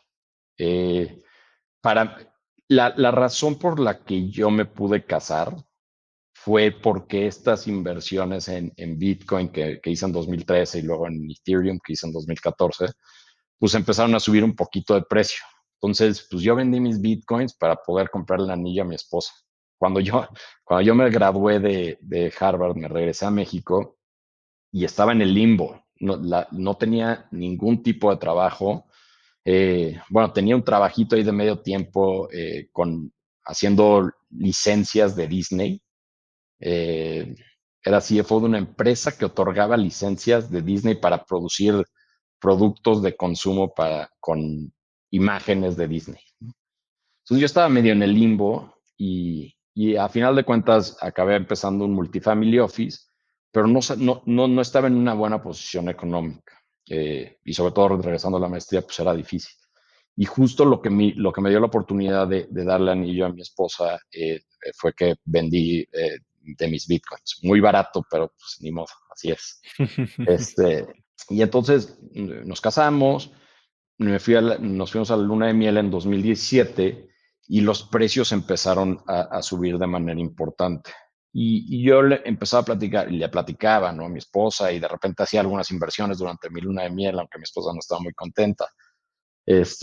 Y eventualmente lo que mi esposa me dijo es que esto te fascina, o sea, esto que estás haciendo no siento que es tu trabajo, bueno, no era mi trabajo. ¿Por qué no te empiezas a dedicar a esto o encuentras una forma de dedicarte a esto? Y durante la luna de miel lo seguimos platicando y juntos se nos ocurrió la idea de tratar de combinar este conocimiento que yo tenía de estas criptomonedas con mi background o mi historia financiera, ¿no? Que ya sabía de inversiones, tenía temas financieros, todo, y entonces tomé la decisión de empezar este fondo que se llama Luna Capital. Durante la luna de miel le mandé un mail a los que eran mis socios y les dije que esto era lo que quería hacer y di el brinco.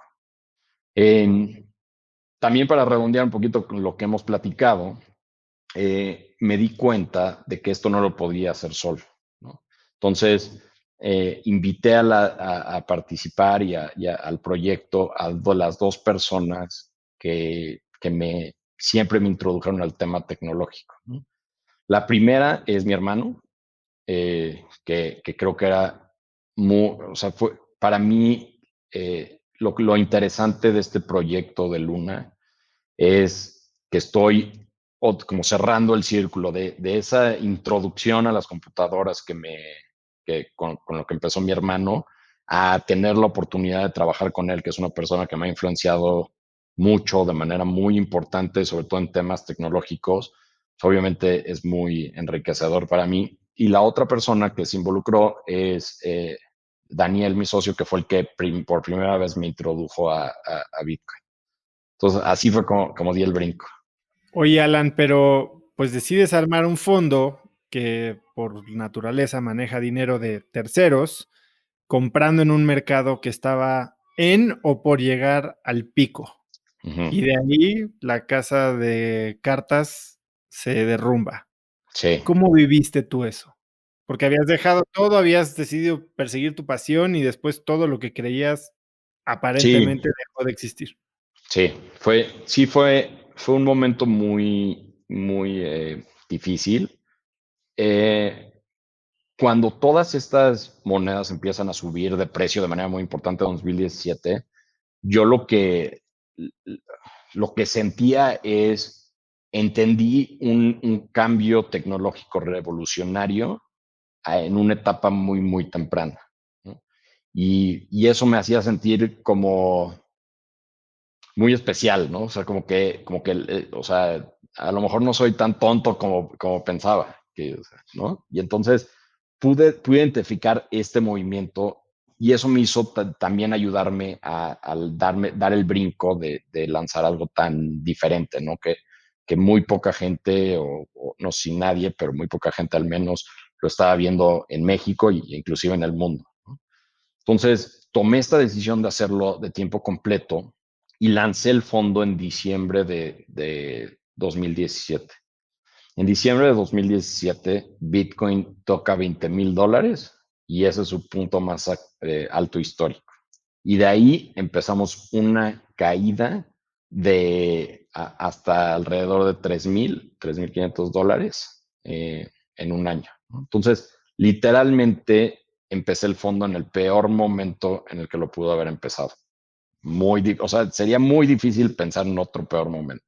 Y fue un tema de humildad, de darme cuenta de que no todo lo que yo pensaba pues, era lo correcto, de que sí, a lo mejor, o ahorita en retrospectiva, a lo mejor sí fue correcta la idea de, de que este sí es un movimiento que va a durar mucho tiempo, pero pues hubo momentos en los que no estaba tan convencido de eso. Y, y darme cuenta de eso fue muy difícil para mí. Sobre todo eso se empezó a combinar con algunos temas personales. Por ejemplo, que mi esposa se embarazó de nuestro primer hijo, y nos dimos cuenta que pues, el seguro tampoco no nos iba a pagar el parto. Y entonces la situación, yo había ya dado el brinco a un trabajo que pues no estaba generando nada de dinero, tenía mucho estrés porque había pues levantado dinero de gente seria, de inversiones institucionales, de familiares, amigos que estaban confiando en mí pues llegó un momento en el que pues estas monedas estaban perdiendo mucho valor, ¿no? Y sí fue muy difícil para mí. Lo que creo que fue muy útil para nosotros fue, primero, darnos cuenta o sea, tratar de echarnos para atrás tantito y volver a pensar en qué es lo que estamos tratando de hacer, cuál era nuestra estrategia de inversión y cómo íbamos a poder sacar adelante el fondo, ¿no? Entonces, hicimos muchos cambios en la estrategia, mantuvimos nuestra perspectiva de largo plazo, que también fue lo que platicábamos al principio. Cambiamos algunas de los temas específicos de cómo invertíamos. ¿Cómo qué? ¿Cuál crees que fue de los cambios más importantes que hiciste a raíz de esto? Yo creo que el cambio más importante fue darnos cuenta que sabíamos que necesitábamos administrar riesgos de una forma un poquito más eficiente, ¿no? Nosotros cuando creamos el fondo dijimos, nosotros tenemos una perspectiva de largo plazo. Estamos haciendo inversiones en las monedas que nosotros creemos que van a ser las ganadoras en largo plazo y no nos preocupamos por las fluctuaciones de precio, ¿no? eso es muy difícil, ¿no? O sea, cuando la fluctuación de precio acaba de caer 50%, pues entonces es muy difícil no darte cuenta de que a lo mejor deberías de salirte, ¿no? Entonces, esos son el tipo de cambios. Nos empezamos a salir, empezamos a acumular otra vez dinero en efectivo para tratar de hacer inversiones a mejores precios. O sea, mantuvimos la tesis de largo plazo de que creemos que Bitcoin y Ethereum y algunas de las otras monedas van a generar cantidades muy importantes de valor. Queremos entrar a mejores precios. Es el tipo de cosas que hicimos. Y luego seguimos haciendo inversiones en diferentes ideas nuevas, ¿no? O sea, una de nuestras tesis es que nosotros estamos invirtiendo en tecnologías que realmente creemos que son revolucionarias, ¿no?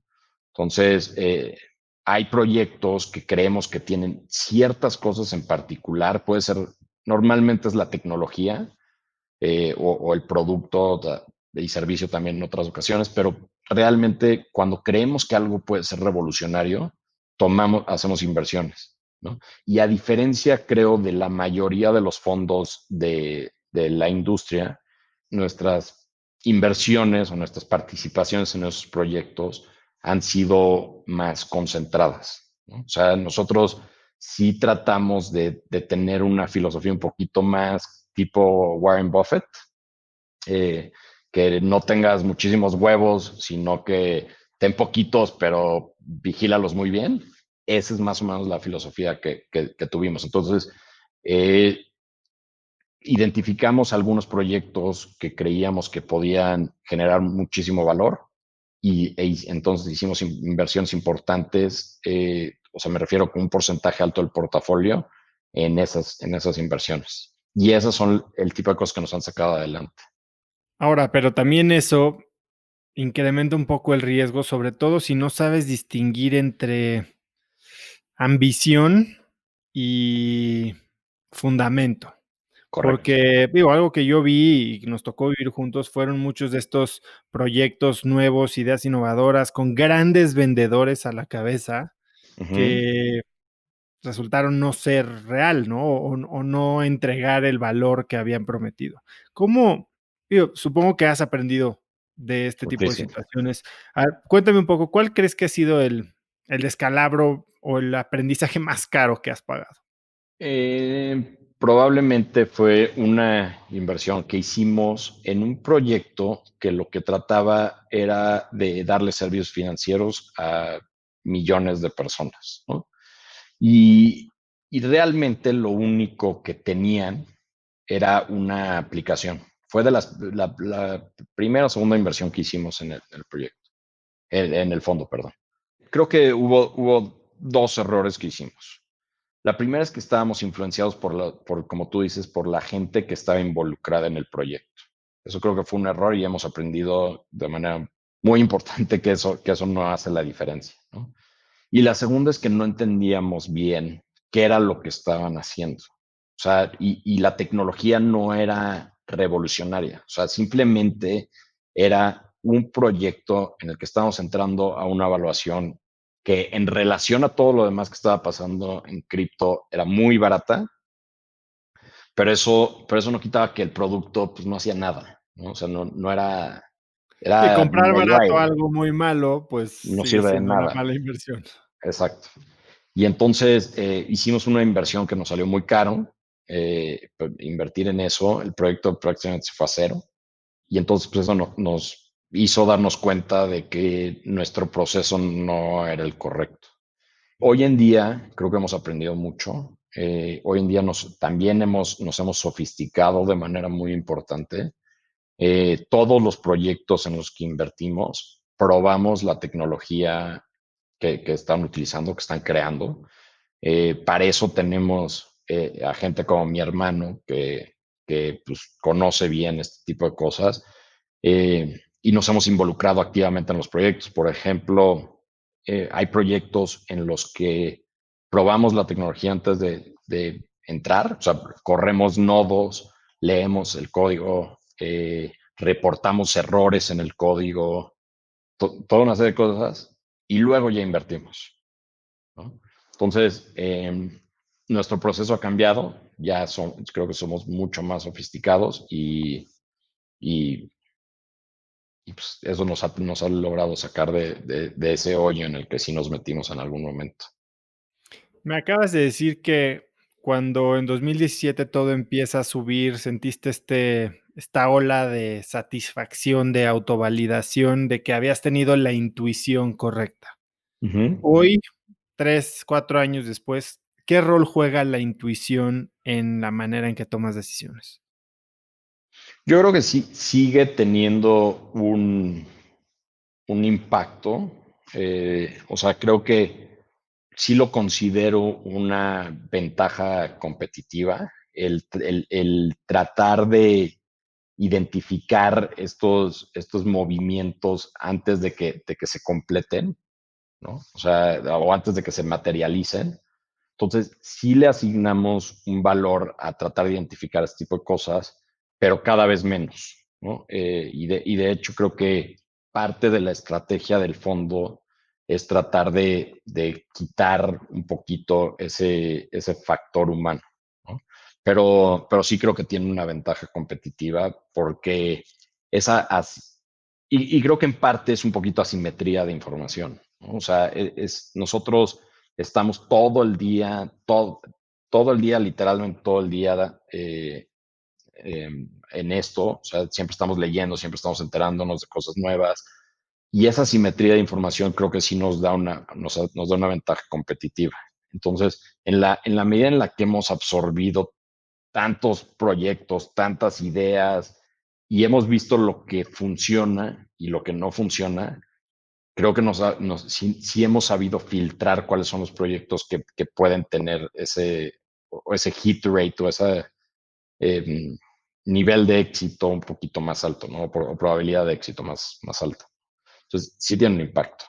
Tocaste un punto bien delicado, porque precisamente algo que tú consideras hoy una ventaja competitiva, en mercados más maduros, como el de la bolsa o las acciones públicas, la asimetría de información literal es algo que se considera ilegal.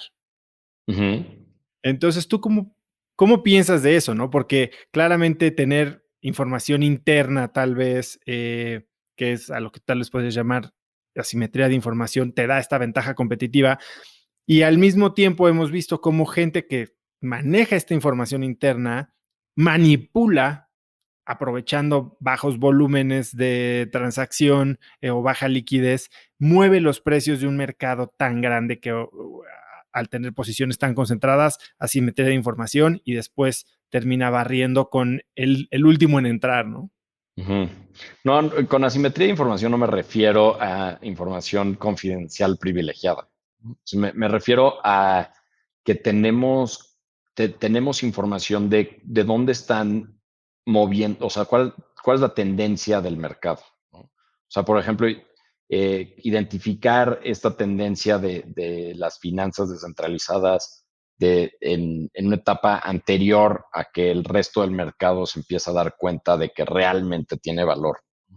Y eso es porque estamos involucrados, porque probamos estos proyectos, porque estamos viendo, por ejemplo, los hackathons, ¿no? Y estamos viendo qué tipo de cosas están desarrollando los jóvenes desarrolladores en este mundo. Entonces, me refiero a eso, no a Que temas lo otro también confidenciales. es algo real que existe y que sucede. ¿Cómo te proteges contra eso? Sí, sí existe, pero te diría no necesariamente en este mundo tanto, ¿no? Porque hay que pensar que estos proyectos, por naturaleza de que son descentralizados, deberían de ser públicos, ¿no? Y deberían de tener toda la información disponible para todos los jugadores del mercado. Entonces, la verdad es que información confidencial privilegiada, te diría, tenemos muy poca, o sea, a veces tenemos porque a lo mejor invertimos en un proyecto en una etapa en la que todavía no se hace pública y no comparte el código, ¿no? Pero eso no significa que estamos haciendo algo mal, simplemente tenemos información confidencial que firmamos, que está sujeta a un acuerdo de confidencialidad, nada más, ¿no? Pero es muy diferente a cómo por ejemplo, Facebook o Google cuidan su tecnología. La idea de estos protocolos es que sean open source, eso significa que todo está disponible y el código está disponible para todos, ¿no?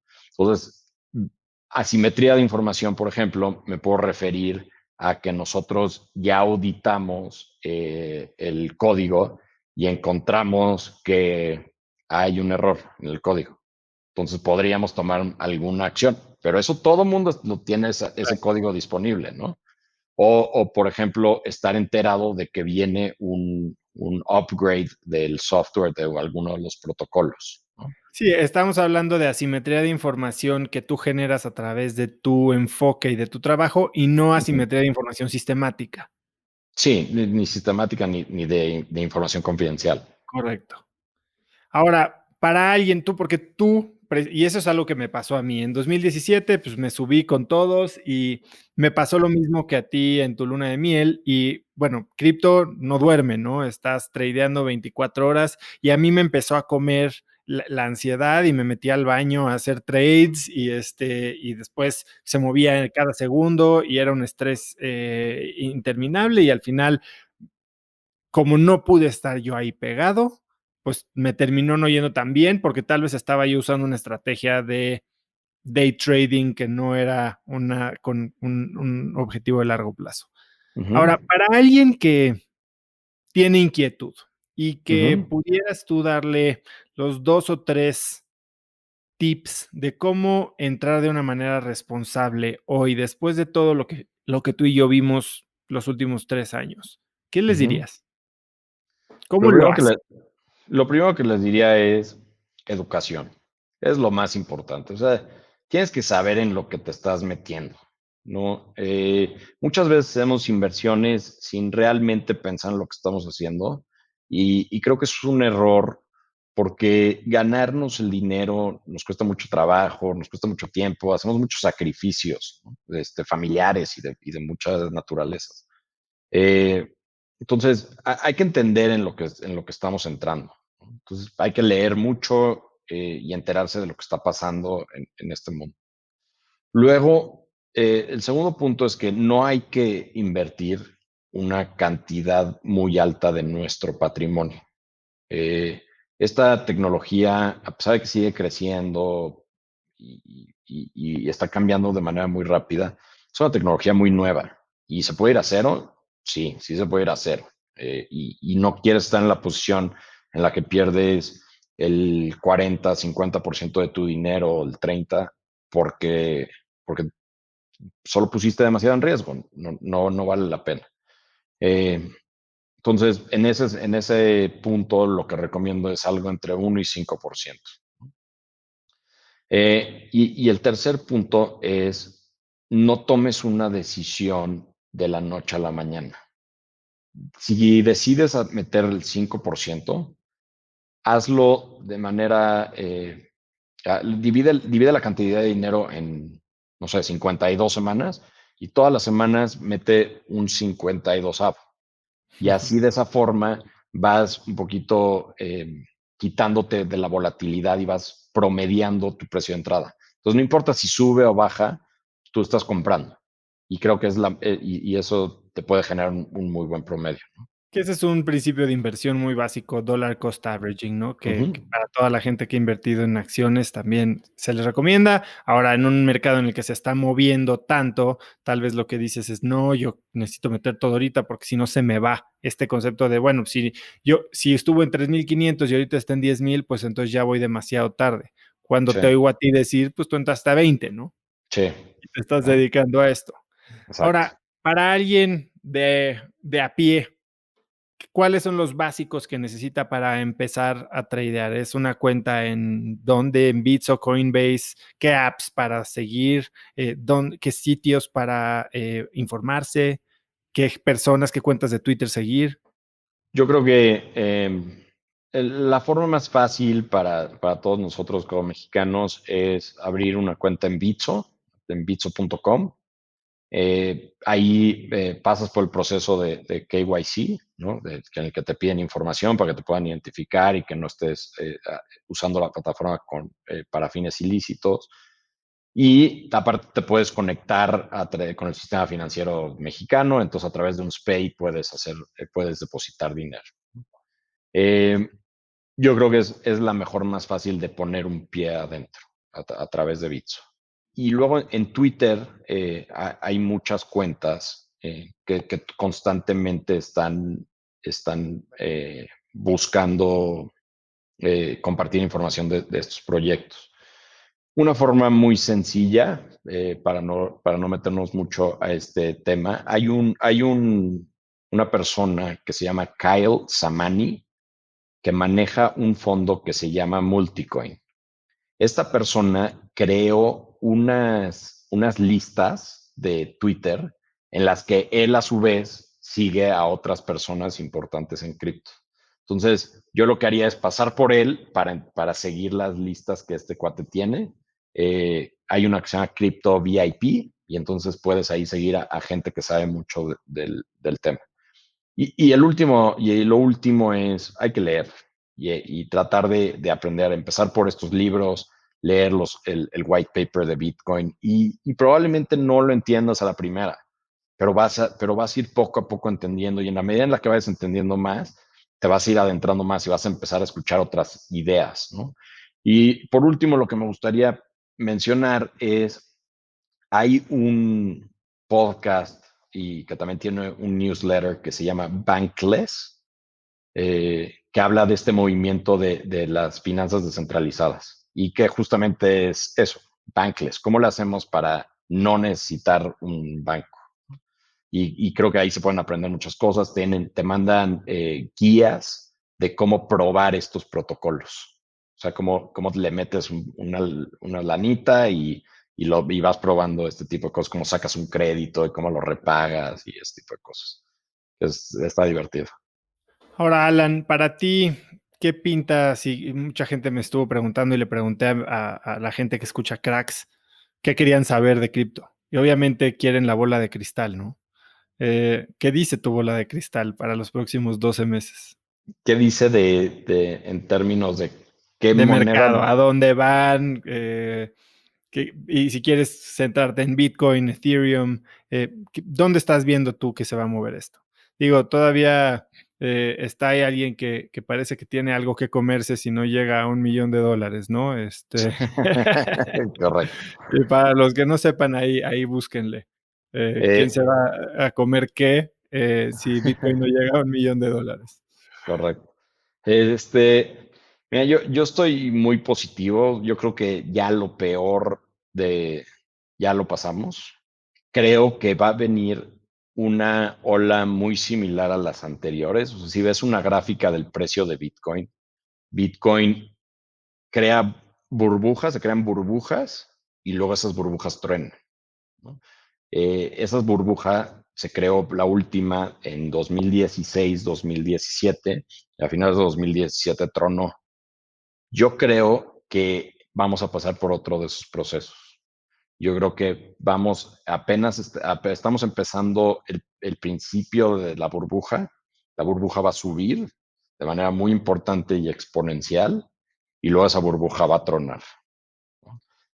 ¿A qué nivel va a tronar? No sé, tengo algunas ideas que no me gustaría compartir necesariamente aquí, pero sí creo que ese va a ser el movimiento. Va a haber una burbuja, va a tronar otra vez y mucha gente va a salir muy lastimada de eso, ¿no? Eh, esa es una idea que tengo.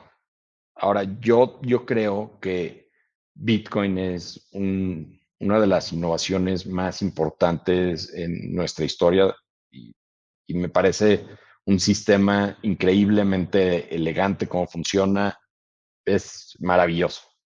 Sin embargo, creo que hay otros protocolos como Ethereum que tienen más funcionalidad, que van a crecer muchísimo más rápido de lo que crezca Bitcoin. Entonces, ese es mi ¿Como cuáles pronóstico. otros? Yo creo que como Ethereum, hay otro proyecto que se llama Algorand, que me parece que también es muy interesante, que lo que están tratando de hacer ellos es usar estos blockchains para casos de uso del mundo real, ¿no? O sea, por ejemplo, ¿cómo le hacemos para crear un mercado de derivados, que es el mercado más grande del mundo, usando esta tecnología? ¿Y qué beneficios puedes capturar poniéndole encima a esta tecnología un mercado de derivados? Que pues son beneficios de velocidad de ejecución, de ahorro de costos en personal, ahorro de tiempos, etcétera. Entonces, y aparte, también creo que, digo, saliendo un poquito de los proyectos en los que realmente puedes invertir, creo que cada vez, o en nuestra experiencia, cada vez hay más gente interesada en aprovechar esta tecnología en sus propias empresas.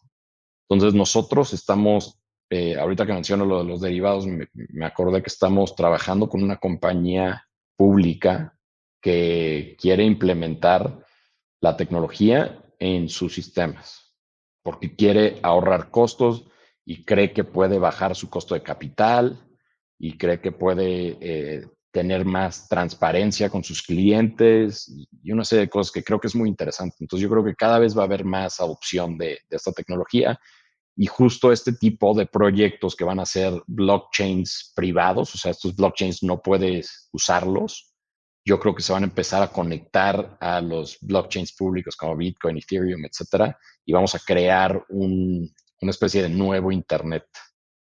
Oye, y en los próximos 12, 18 meses, ¿tú en qué te estás enfocando?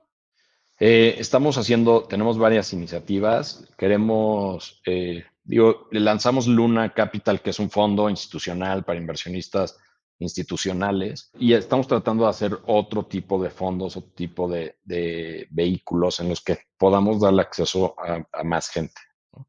Y cómo se ve eso todavía no lo tenemos tan claro, pero básicamente lo que nos gustaría hacer es aparte de algunas otras ideas que tenemos de, por ejemplo, fondo de Bitcoin, un fondo de exclusivamente Bitcoin, un fondo donde puedas meter dólares y ganes un retorno, muy interesante, un fondo que le llamamos el Dollar Yield Fund. Estamos tratando de crear una especie de fondo centralizado en la manera que lo manejamos, pero usando estos protocolos descentralizados. De tal forma que si cualquier inversionista que esté interesado en invertir en este tipo de fondos, nos pueda mandar dinero a través del blockchain y nosotros lo invirtamos usando esto en nuevas tecnologías. Entonces queremos darle acceso a más gente a este tipo de cosas y nosotros administrar ese dinero, ¿no? Hay mucha gente que a lo mejor no se siente cómoda haciendo inversiones en esta industria y creo que nosotros les podemos ayudar. Sí, creo que he estado platicando con algunas personas justo de eso, que sigue siendo algo complicado involucrarte y hacer inversiones y estar con los ojos puestos y las diferentes plataformas y demás. Y sobre todo, aunque sea si quieres Bitcoin, ¿no? Cuidar tu clave o tener tu código para entrar a la aplicación. Y tal vez una de estas soluciones podría ser un buen puente para alguien que no quiere preocuparse por los detalles, pero quiere tener exposición al activo. Sí, correcto. Alan, quiero ser respetuoso de tu tiempo y me gustaría cerrar con un par de preguntas más. Eh, Dime algo que no creíste poder soltar o que creíste que ibas a estar haciendo toda tu vida o que era algo necesario que había en tu vida y que al soltarlo te ha dado más de lo que creíste. Pues yo creo que mi idea de que mi carrera profesional financiera en el mundo tradicional era lo que quería hacer de toda mi vida. Creo que lo que me ayudó mucho tomar la decisión de que eso no era lo que quería hacer, irme por el camino fácil en el que era un empleado y donde tenía un buen sueldo, me iba a dar la satisfacción que yo estaba buscando. Y este brinco a yo ser mi propio jefe me ha ayudado a crecer a mí personalmente, darme cuenta de lo que puedo y lo que no puedo hacer, de cuáles son mis fortalezas, cuáles son mis debilidades. Y sobre todo, creo que el cambio más importante es que me ha dado la flexibilidad de la que hablábamos al principio, que es un poquito diferente, pero la flexibilidad de dedicarle más tiempo a las otras partes de mi vida que inclusive le asigno mayor valor, que es mi familia, ¿no? O sea, estando ahorita manejando el fondo, estoy en mi casa, me respondo a mí mismo, tengo más tiempo de estar con mis hijos, no tengo que pasar por llamadas burocráticas innecesarias.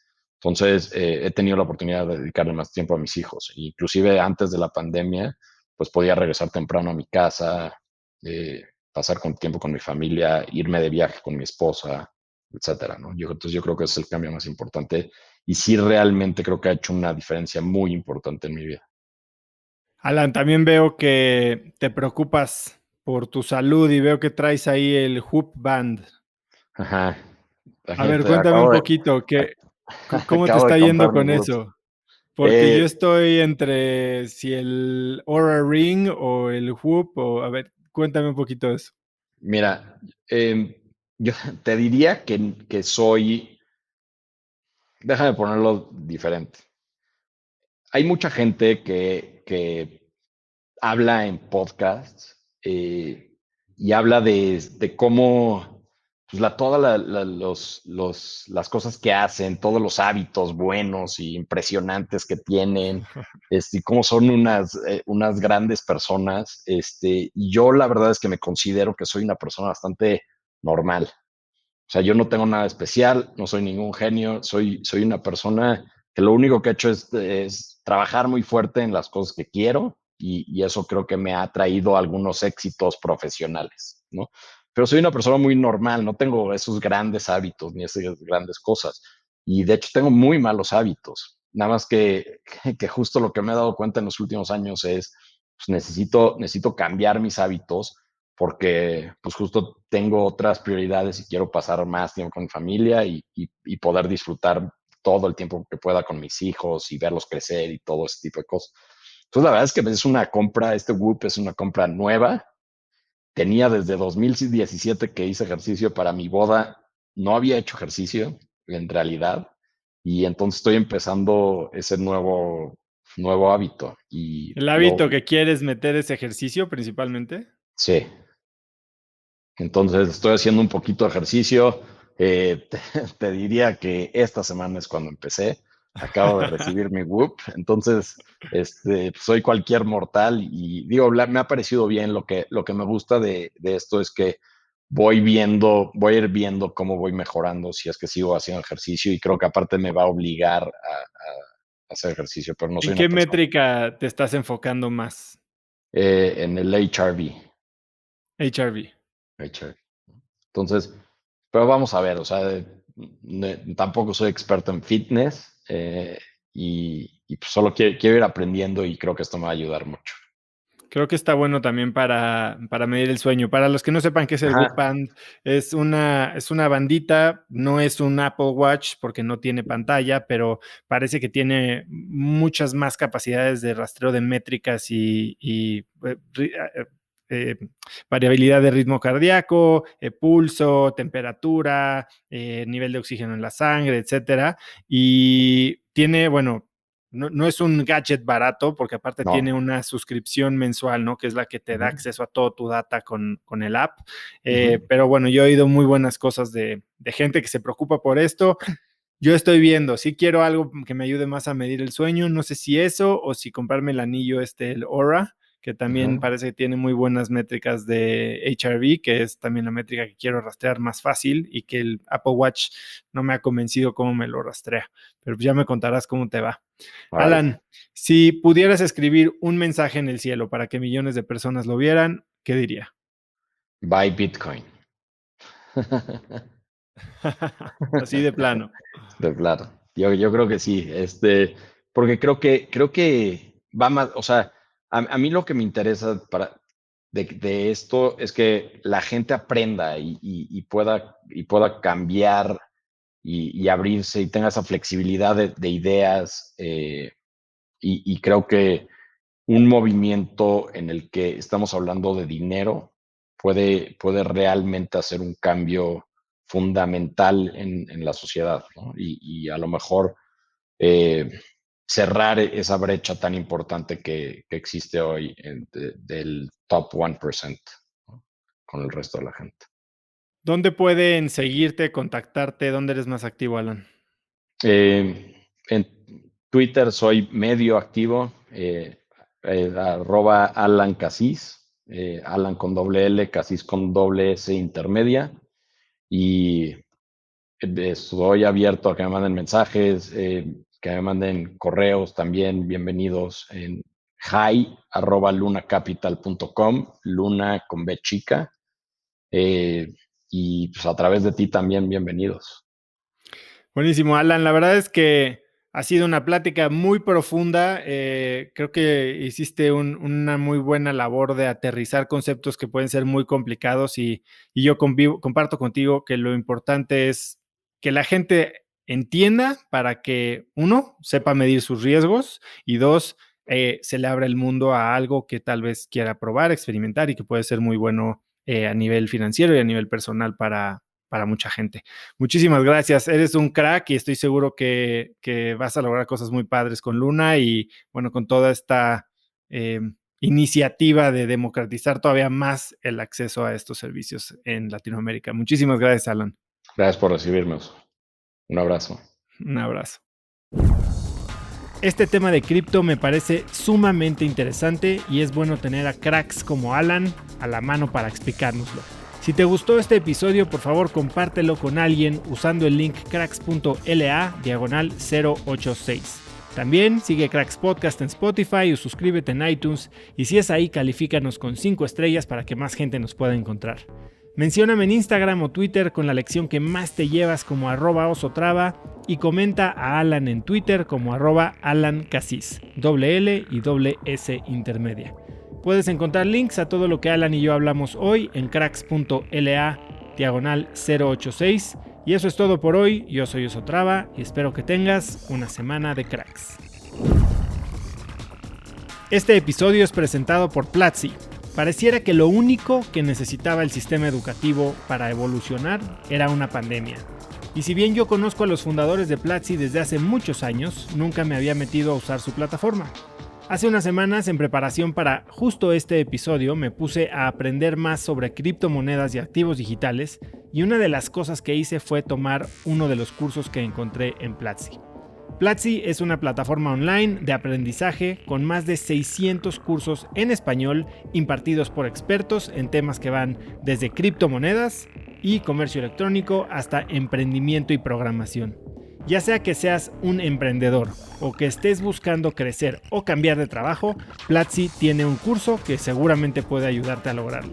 La plataforma tiene una suscripción que te da acceso a todos sus cursos. Es como si fuera un Netflix del aprendizaje digital.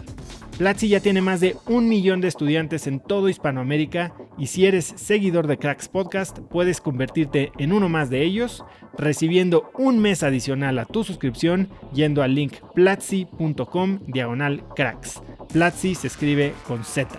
Una vez más, para tener un mes adicional a tu suscripción en Platzi, ve a platzi.com/cracks. Este episodio es presentado por Bitso. Después de un par de años de relativo silencio, 2020 ha visto, entre muchas otras cosas, un gran resurgimiento en el interés y en el valor de las criptomonedas y activos digitales.